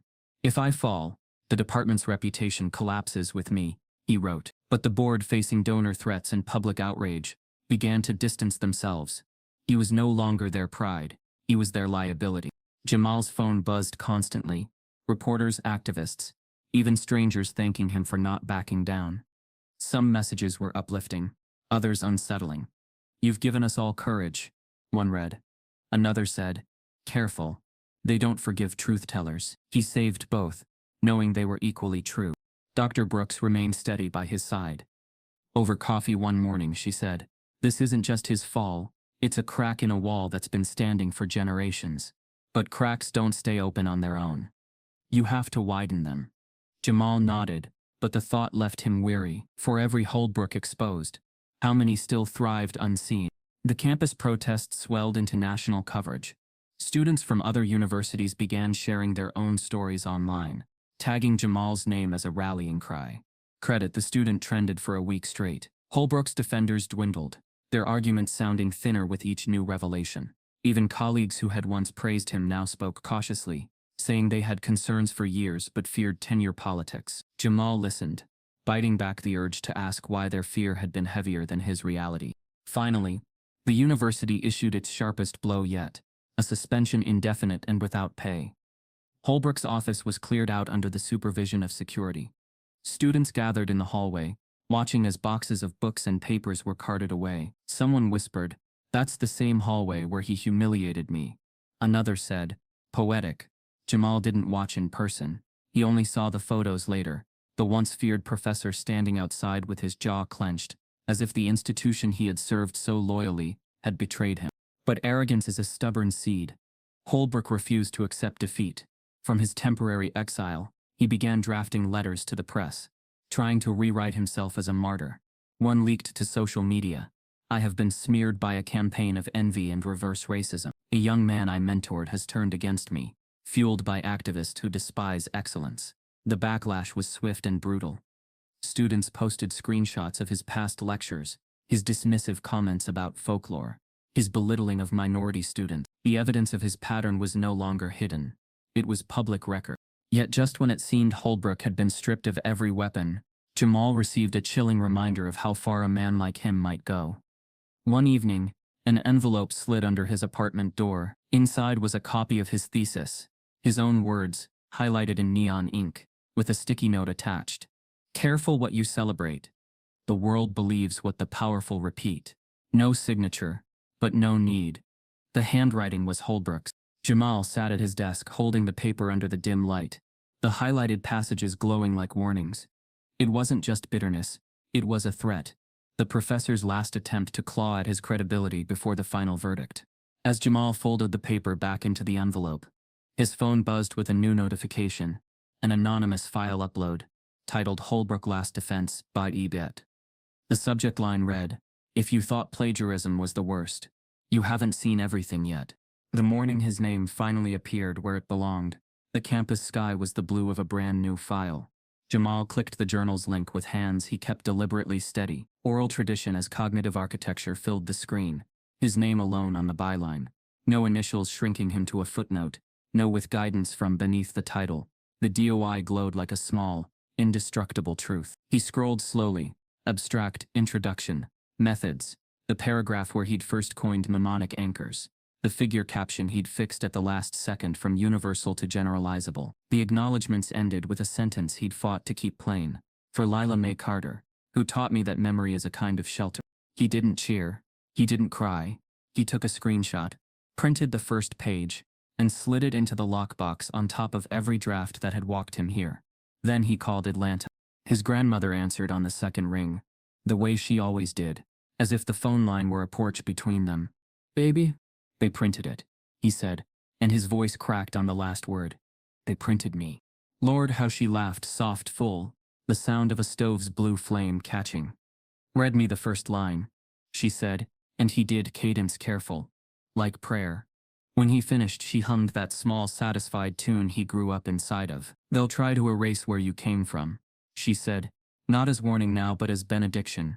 "But look at you writing roots on their walls." Within an hour, the story had learned to run on its own legs. A national outlet posted the headline that would chase him for months. The voice academia tried to silence. Subheads bloomed. Accepted. Credited. Investigated. Maya texted a single word. "Live," and then sent a screenshot of the retraction notice on Hullbrook's accepted article. Expression of concern escalated to retraction in progress. Beneath it, a sentence as stark as a verdict. Authorship provenance could not be verified. Significant overlap with a student's registered work. Jamal stared until the words stopped blurring. For the first time, the machinery that had ground him down had turned to grind for him. The university's apology landed mid-afternoon with all the warmth of a dial tone. From the president, "We regret that our processes failed to protect a student's authorship. We are implementing immediate reforms to our mentorship and credit policies, and commissioning an independent audit." No names, of course. No direct acknowledgement that it had taken hashtags and metadata and a grandmother's notebook for their values to learn how to read themselves. But beneath the varnish, the wood had split. Attached, a separate note restored his stipend with back pay, lifted the administrative hold, and offered temporary housing extension while ongoing matters are resolved. In the hallway, the poster opposite his door no longer reads "Cite Jamal." Someone had taped the journal's PDF there instead. Page 1. His byline black on white. Beside it, a handwritten note. "We brought tape this time. It's not coming down." He traced the letters with his eyes, and kept walking because he didn't know what to do with a softness that didn't require anything from him. The campus press office wanted quotes. Cable producers wanted him in a chair with lights. A podcast pitched a 3-part series. He answered each request the same way. "I'll talk in rooms that require documents." When a reporter finally caught him beneath the arch, outside the library, and asked, "How does it feel, being the voice academia tried to silence?" he said, "I'm not a voice. I'm a record," and kept moving. It wasn't modesty. It was a refusal to let them frame what had happened as an exceptional triumph instead of a failure engineered to repeat. That evening, students gathered on the quad for a teach-in, poster boards propped against knees, the sharp smell of markers cutting the cold. Deja took the mic and pointed at the library's windows. "We're not asking for favors," she said. "We're asking for footnotes, for bylines, for truth to come out of people's mouths with the names it arrived with." Claire stood in the second row, cap pulled low, eyes wet. When she caught Jamal's sightline, she placed her palm over her chest and left it there. Dr. Brooks slipped through the crowd like a current and ended up at Jamal's shoulder. "You know what I love about today?" she murmured. "That it happened," he said. "That it leaves receipts," she answered. "Policies can act brand new. Receipts don't." He glanced at her and found for once that she wasn't hiding the fullness of her relief. "They posted the apology," he said. She snorted softly. "They posted an apology-shaped thing. There'll be a better one later, when the outside lawyers finish their sentences. Then, quieter. I'm proud of you. I know I'm not supposed to say that out loud in a place like this, but I am." He almost told her he wouldn't have survived the middle without her steady, unspectacular yeses. Instead, he said, "You told me not to drown in a riptide that would call itself rescue. And you didn't," she said. "You built a dock." Pings stacked on his phone like falling pennies. The Alumni Association celebrated his publication with an Instagram post and closed the comments 2 minutes later. A foundation sent an invitation to speak, offering an honorarium that made his breath catch. The dean asked him to sit on a working group. A prestigious fellowship reached out with a subject line that glittered a little too hard. "We see you're brilliant." He clicked the attachment and skimmed to the clause that mattered. Recipient agrees to refrain from public statements that could harm the reputation of partner institutions. He closed the window and put the phone face down. He wanted to see his name, in the place that had tried to starve it. He walked to the bookstore and found the journal on the new arrivals shelf. Plastic still uncut. The cashier peeled the wrap and handed him the fresh volume like a loaf of bread. He flipped until his article's title settled on the page. For a long minute he did nothing but take in the typesetting, the crisp serif, the black ink, the fact that no one could say it didn't exist because it sat on paper in a room with a door that opened and closed. "Big day?" the cashier asked. "It's the day," he said. Walking back, he felt the odd quiet that arrives when a noise you've lived inside for months finally stops. Relief didn't feel like a sprint breaking the tape. It felt like tide going out slow, exposing what had been hidden. He thought of the months of avoiding eyes, of pushing carts, of taping timelines to a wall that kept losing tape. He thought of the night the projector blinked credit, JC as RA, no time of the OSF. Checkboxes, of the moment Maya asked if he was ready to put his name on the record, and he said yes even though yes meant weathering everything that came next. His inbox chimed. The national magazine had published a follow-up. After the retraction, how one student rewrote a department's rules. The last paragraph quoted his acknowledgement to his grandmother and paired it with a photo from the teach-in Deja's sign. "Mechanisms aren't neutral when the hands aren't clean." He sent the link to Atlanta, and the phone rang before the message bubbles could turn gray. "I seen it," Lila May said, breathless, triumphant. "Saw your name sitting up straight. Made me shout in my own kitchen. Neighbors gon' think I burned the cornbread." "You never burned anything in your life," he said, laughing. "You listen to me," she said, tone softening. "The devil likes a parade just as much as saints do. Don't let the clapping pick your steps. You got your name where it belongs. Now you decide what to do with the door it opened." He stared out at the quad, where the crowd was thinning, posters slung like shields gone slack. "What if I don't want their door?" he asked. "Then build one," she said. "I'll send you the measuring tape." By late afternoon, the university's apology-shaped thing tried to grow a spine. They posted a second statement, this time with names. Hullbrook on leave pending the outcome of an ethics investigation.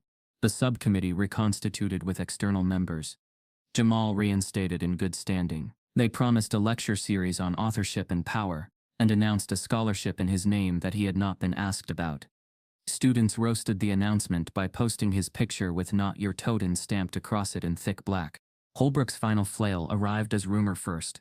Then as a PDF someone forwarded with a grim little flourish. Carter via Hullbrook. Draft complaint. Defamation.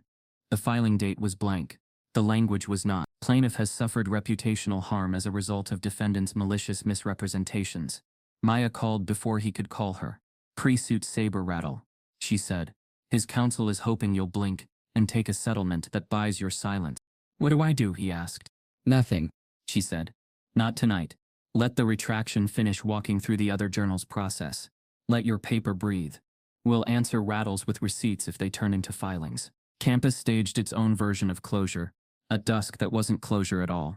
Students lit battery candles along the library steps. A violinist from the music building played something thin and bright. People spoke with the breathless specificity of those who've just learned language for what's been happening to them for years. Claire read a short statement from a page whose edges shook only a little. Brooke spoke last, the microphone low. Credit is not a ceremony, she said. It's a practice. Let's make it daily. When it was over, clusters formed and broke. Jamal slipped away to the side steps, the place where bricks learn to keep their own counsel. His phone buzzed again. A new email from the foundation that had dangled the fellowship. He opened it because he had to know, even if he already did. Dear Mr. Carter, it read, we are thrilled by your accomplishment and the integrity you've shown. We'd like to fast-track you for our Scholar-in-Residence program. The role includes a generous stipend, housing and a platform to share your work broadly. A standard non-disparagement clause applies to ensure all parties can do good without distraction. A PDF sat below scholarship agreement, draft. Pages and pages of what looked opportunity wrapped in cotton. The same clause in bold that had tried to choke him a few hours earlier. Recipient agrees not to make or induce any statement that could reasonably be seen as critical of partner institutions or their representatives, past or present. Footsteps approached. Maya lowered herself onto the step beside him, coat pulled tight, hair frizzed by the cold. You're avoiding your own party, she said. I came for the quiet part, he said. She followed his gaze to the screen. Let me guess, money with a muzzle. He nodded. They want to make me the story, so the story stops being a story. Then don't let them, she said. Be the door instead. From the quad, a chant rose again, softer now, tired and stubborn. Cite the work, protect the student, change the rules. Claire waved from across the lawn, 2 fingers raised in a sign that wasn't a victory so much as a vow. Jamal looked down at the file with its serifed clauses and polite blank spaces. Then at the PDF of his paper peeking from the journal's app. One document offered money to stop speaking. The other had cost him months of sleep, and would buy no comfort, but the kind he'd be able to live with. He closed the fellowship draft without saving. His phone buzzed once more. An unknown number. Local area code. He expected another congratulations that was really a request. It wasn't. The text was small, hesitant, unpunctuated. I'm a sophomore in his old lab. We still don't know who owns our drafts. Do you have a minute? He stared at the line until it felt like he was staring at the first line of a story he hadn't set out to write, but knew better than to ignore. The violinist's last note hung, then fell. The battery candles flickered rhythm without heat. He exhaled, thumb hovering over the keyboard, the word yes forming with the weight of a commitment, rather than a reply. He thought of Lila May's notebook, of Deja's poster boards, of Brooks's folder of policies like small bridges, of Maya's relentless verbs, of Claire's files arriving at one. Everything that had carried him here wasn't applause, it was scaffolding. Jamal set the phone on his knee and looked out over the dimming quad, the celebration thinning, the work waiting, the email without punctuation blinking at the bottom of the screen. And he sat quietly. Because victory felt like standing in a doorway, he'd have to decide whether to walk through or rebuild from the ground up. The text from the sophomore still blinked at the bottom of Jamal's screen, long after the candles on the library steps dimmed. He typed yes and hit send, then sat there and watched the message leave him like a small boat pushed into water. The evening was thin, the kind of cold that made breath visible, proof that something invisible was working, even when you couldn't feel it. He met the student the next morning in the cafeteria where the coffee was terrible, and the tables remembered too many secrets. She was slight, a backpack swallowed her frame, and the badge around her neck still had temper printed where a name should be. I'm Tish, she said, sitting with her hands folded like she was ready to apologize for taking up space. He used our drafts. We were told it was mentorship. I don't want to quit to survive. Jamal recognized the posture, the vocabulary borrowed from offices that had tried to make theft sound like training. You're not a problem, he told her. You're evidence. That's not the same thing. Tish stared at him as if permission had a shape she'd never seen. What should I do? She asked. He heard himself answer before he decided to. You keep your receipts, you date everything, and you don't do it alone. The next weeks became a pattern of meetings in borrowed rooms. 2 chairs, a stack of photocopies, a hush heavy with the decision to stay or run. Tariq called from a city 3 time zones away. Salma wrote from a Gmail address that looked like a pseudonym. An adjunct brought 3 undergraduates to a library table and said quietly, "Someone has to teach them what you had to learn in self-defense." Dr. Brooks drafted a 1-page charter on her kitchen table, crossing out legalese until the sentences stood up straight. "Keep it simple enough to survive a bad faith reading," she said, sliding the paper toward him. At the top, in clean, stubborn font, the Carter Foundation. Beneath, 5 lines that were less mission statement than promise. Microgrants for defensive publishing. A legal hotline staffed by volunteer alumni. An authorship clinic teaching metadata, version control, and policy. Emergency rent for scholars whose funding is weaponized. Story holding. Because the heart is an archive too. Story holding? Jamal asked, running a finger under the word. Brooks smiled. Credit without care becomes a spreadsheet. Maya joined on a video call from a newsroom desk crowded with other people's crises. "I can help you build the intake form," she said. "No identifying details until they decide to share. And I know a lawyer who hates NDAs more than mold." Claire agreed to serve as program director until this becomes bigger than us, which she insisted would be soon. Deja volunteered to run student outreach with a Google Sheet and a hand-lettered sign. "We'll train people how to write first emails to editors without apology," she said, marker squeaking across poster board. "Add a workshop called How to Name Yourself." The first microgrant went to Tish, a small amount that paid for a private OSF registration, a lockbox, and 2 months of groceries. Tish cried when she saw the check, then apologized for crying, then laughed at herself for apologizing. "I'll pay it forward when I can," she said, and Jamal told her, "That's the currency." An unexpected email arrived from an address with no signature, just numbers and letters. "I left the field after your professor silenced me," it read. "I can't come back, but I can help someone stay."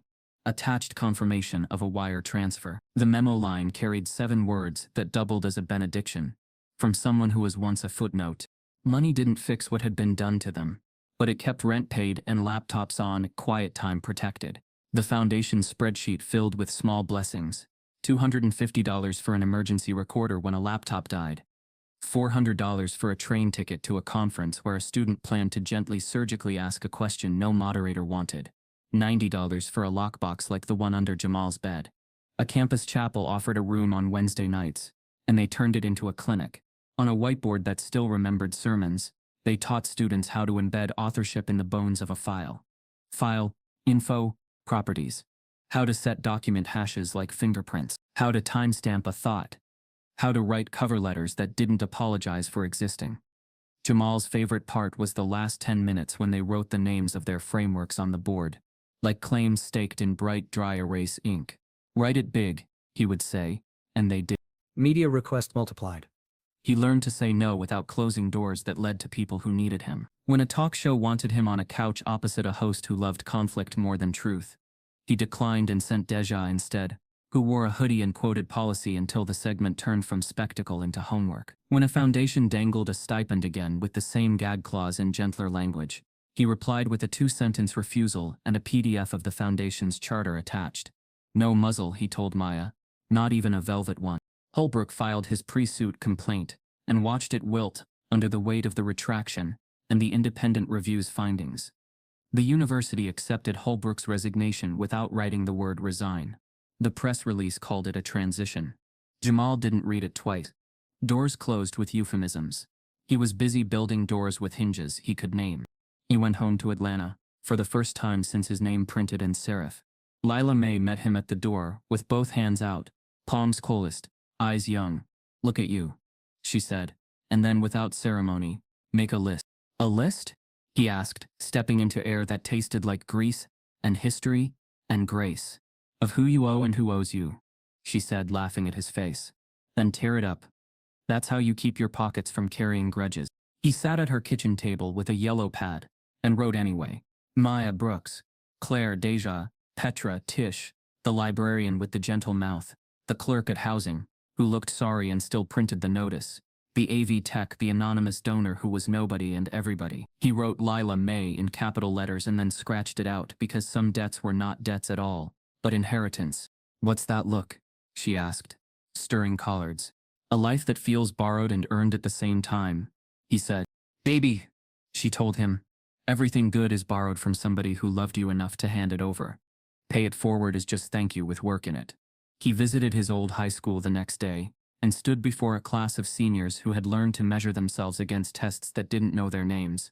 He taught them how to keep receipts and notebooks, how to send their ideas to themselves, how to understand the word mentorship without debt disguised as gratitude. A boy in the back asked, "What if a teacher says your idea is too activist to be an idea?" Jamal said, "Then learn how to be undeniable on paper. And if that doesn't work, find a room that believes a black idea can be an idea before it saves the world." By spring, the Carter Foundation had a website that looked like a promise more than a brochure. The apply page was plain and respectful.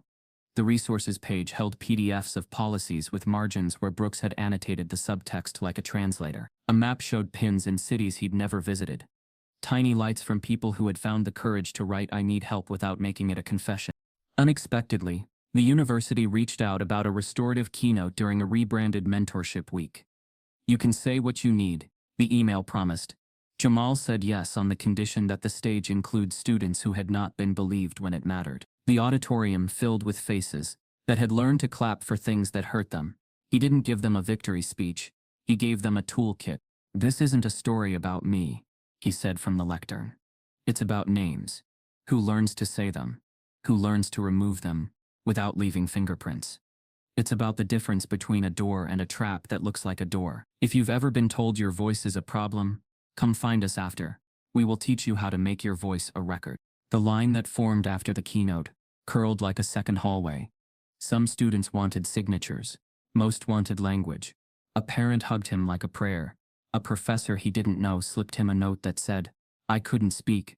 I will now." He folded each moment into the quiet box inside him, where he kept the things that fuel rather than burn. The unexpected twist of spring came folded in legal paper. A class action letter drafted by an independent legal clinic, citing Jamal's case and Claire's, asking the Department of Education to investigate authorship rights in federally funded labs. Maya texted 3 words. "We pushed policy." Brooks wrote back, "Practice builds policy." Jamal wrote, "Policy keeps practice honest." They let the little chorus sit on their screens like a 3-part hymn. The day the foundation gave its 100th microgrant, they celebrated with cheap cupcakes in the chapel classroom. Deja wrote 100 on the whiteboard, then wrote 1000 beneath it, and underlined the second number twice. "Vision board," she said. "We're going to scale," Claire declared, wiping frosting from her sleeve. "We have to." That evening, Jamal walked the quad alone. The library windows glowed. The statue near the steps, once just backdrop, had a new plaque. "Authorship is a promise." He didn't know who had funded the plaque, but he knew who had paid for it. His phone buzzed. A number he didn't recognize again. He almost let it go to voicemail, then answered. "Mr. Carter?" The voice was older. "Careful. I sit on the board at a small college in the Midwest. We lost a brilliant black scholar to a mentorship misunderstanding years ago. We want to fix the pipeline. Would your foundation train our faculty?" He looked at the sky. "Yes," he said. "But we're not a PR laundromat. You'll have to change how you write credit, not just how you talk about it. That's why we called," the man said, surprising him. "We're ready to be uncomfortable." He hung up and let the quiet return. It was a different quiet than the one that had nearly erased him. This one held room for choices. On his way home, he stopped at the campus bookstore. The journal with his article had moved from the new arrival's shelf to a spot near the periodicals. As ordinary as it was sacred. He touched the spine lightly. The way you touch a sleeping child's hair. The apartment was dim when he stepped inside. He set the lockbox on the table and opened it. Drafts, timelines, the old eviction notice, a printout of the retraction, the first microgrant check stub, a flyer from the teach-in, a folded piece of yellow paper from Atlanta. He unfolded the last, in his grandmother's hand, in blue ink that had not learned to fade. "Never let them erase who you are." He put the paper at the top of the box and closed the lid, not to hide it but to keep it safe. The next morning, he stood before another room of students. This time in a public high school, where the custodians had replaced tape with thumbtacks because posters kept being torn down. He told them what he wished someone had told him earlier. He taught them to press save as with a little ceremony. He told them, They'll try to erase where you came from.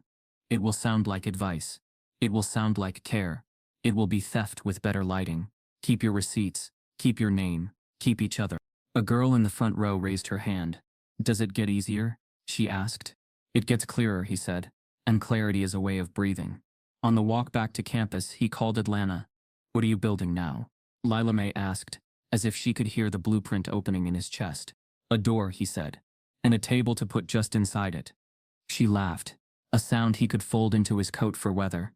Send me a picture when you finish the hinges. He promised he would. He knew they'd never be finished. And that was the point. Jamal reached the steps of the library and paused, looking up at everything that had tried to name him wrong, and had finally been forced to read. The wind came thin off the quad, tugging at his coat. He thought of Tish's first check. He thought of Deja's markers. He thought of Claire's trembling NDA turned into a torch. He thought of Brooks's policy margins, of Maya's verbs, of Petra's envelope, of the anonymous donor's 7 words. He thought of the boy in the back row, asking if ideas could be activist, and ideas anyway. He thought of all the Jamals who would never know his name, but would know the door. He pulled his phone from his pocket and typed the Foundation's first public question into a draft post. Then stopped and smiled because he knew better than to let a platform own the last word. He slid the phone away and said it out loud instead, to the bricks and to the trees and to the windows humming with late work. If this happened at one of America's top universities, how many other Jamals are being erased right now? Too many voices are still being silenced. Too many names erased before they're ever heard. If Jamal's fight moved you, don't let it end here. Make sure his story lives on. Type yes if you believe in justice, and subscribe if this broke your heart.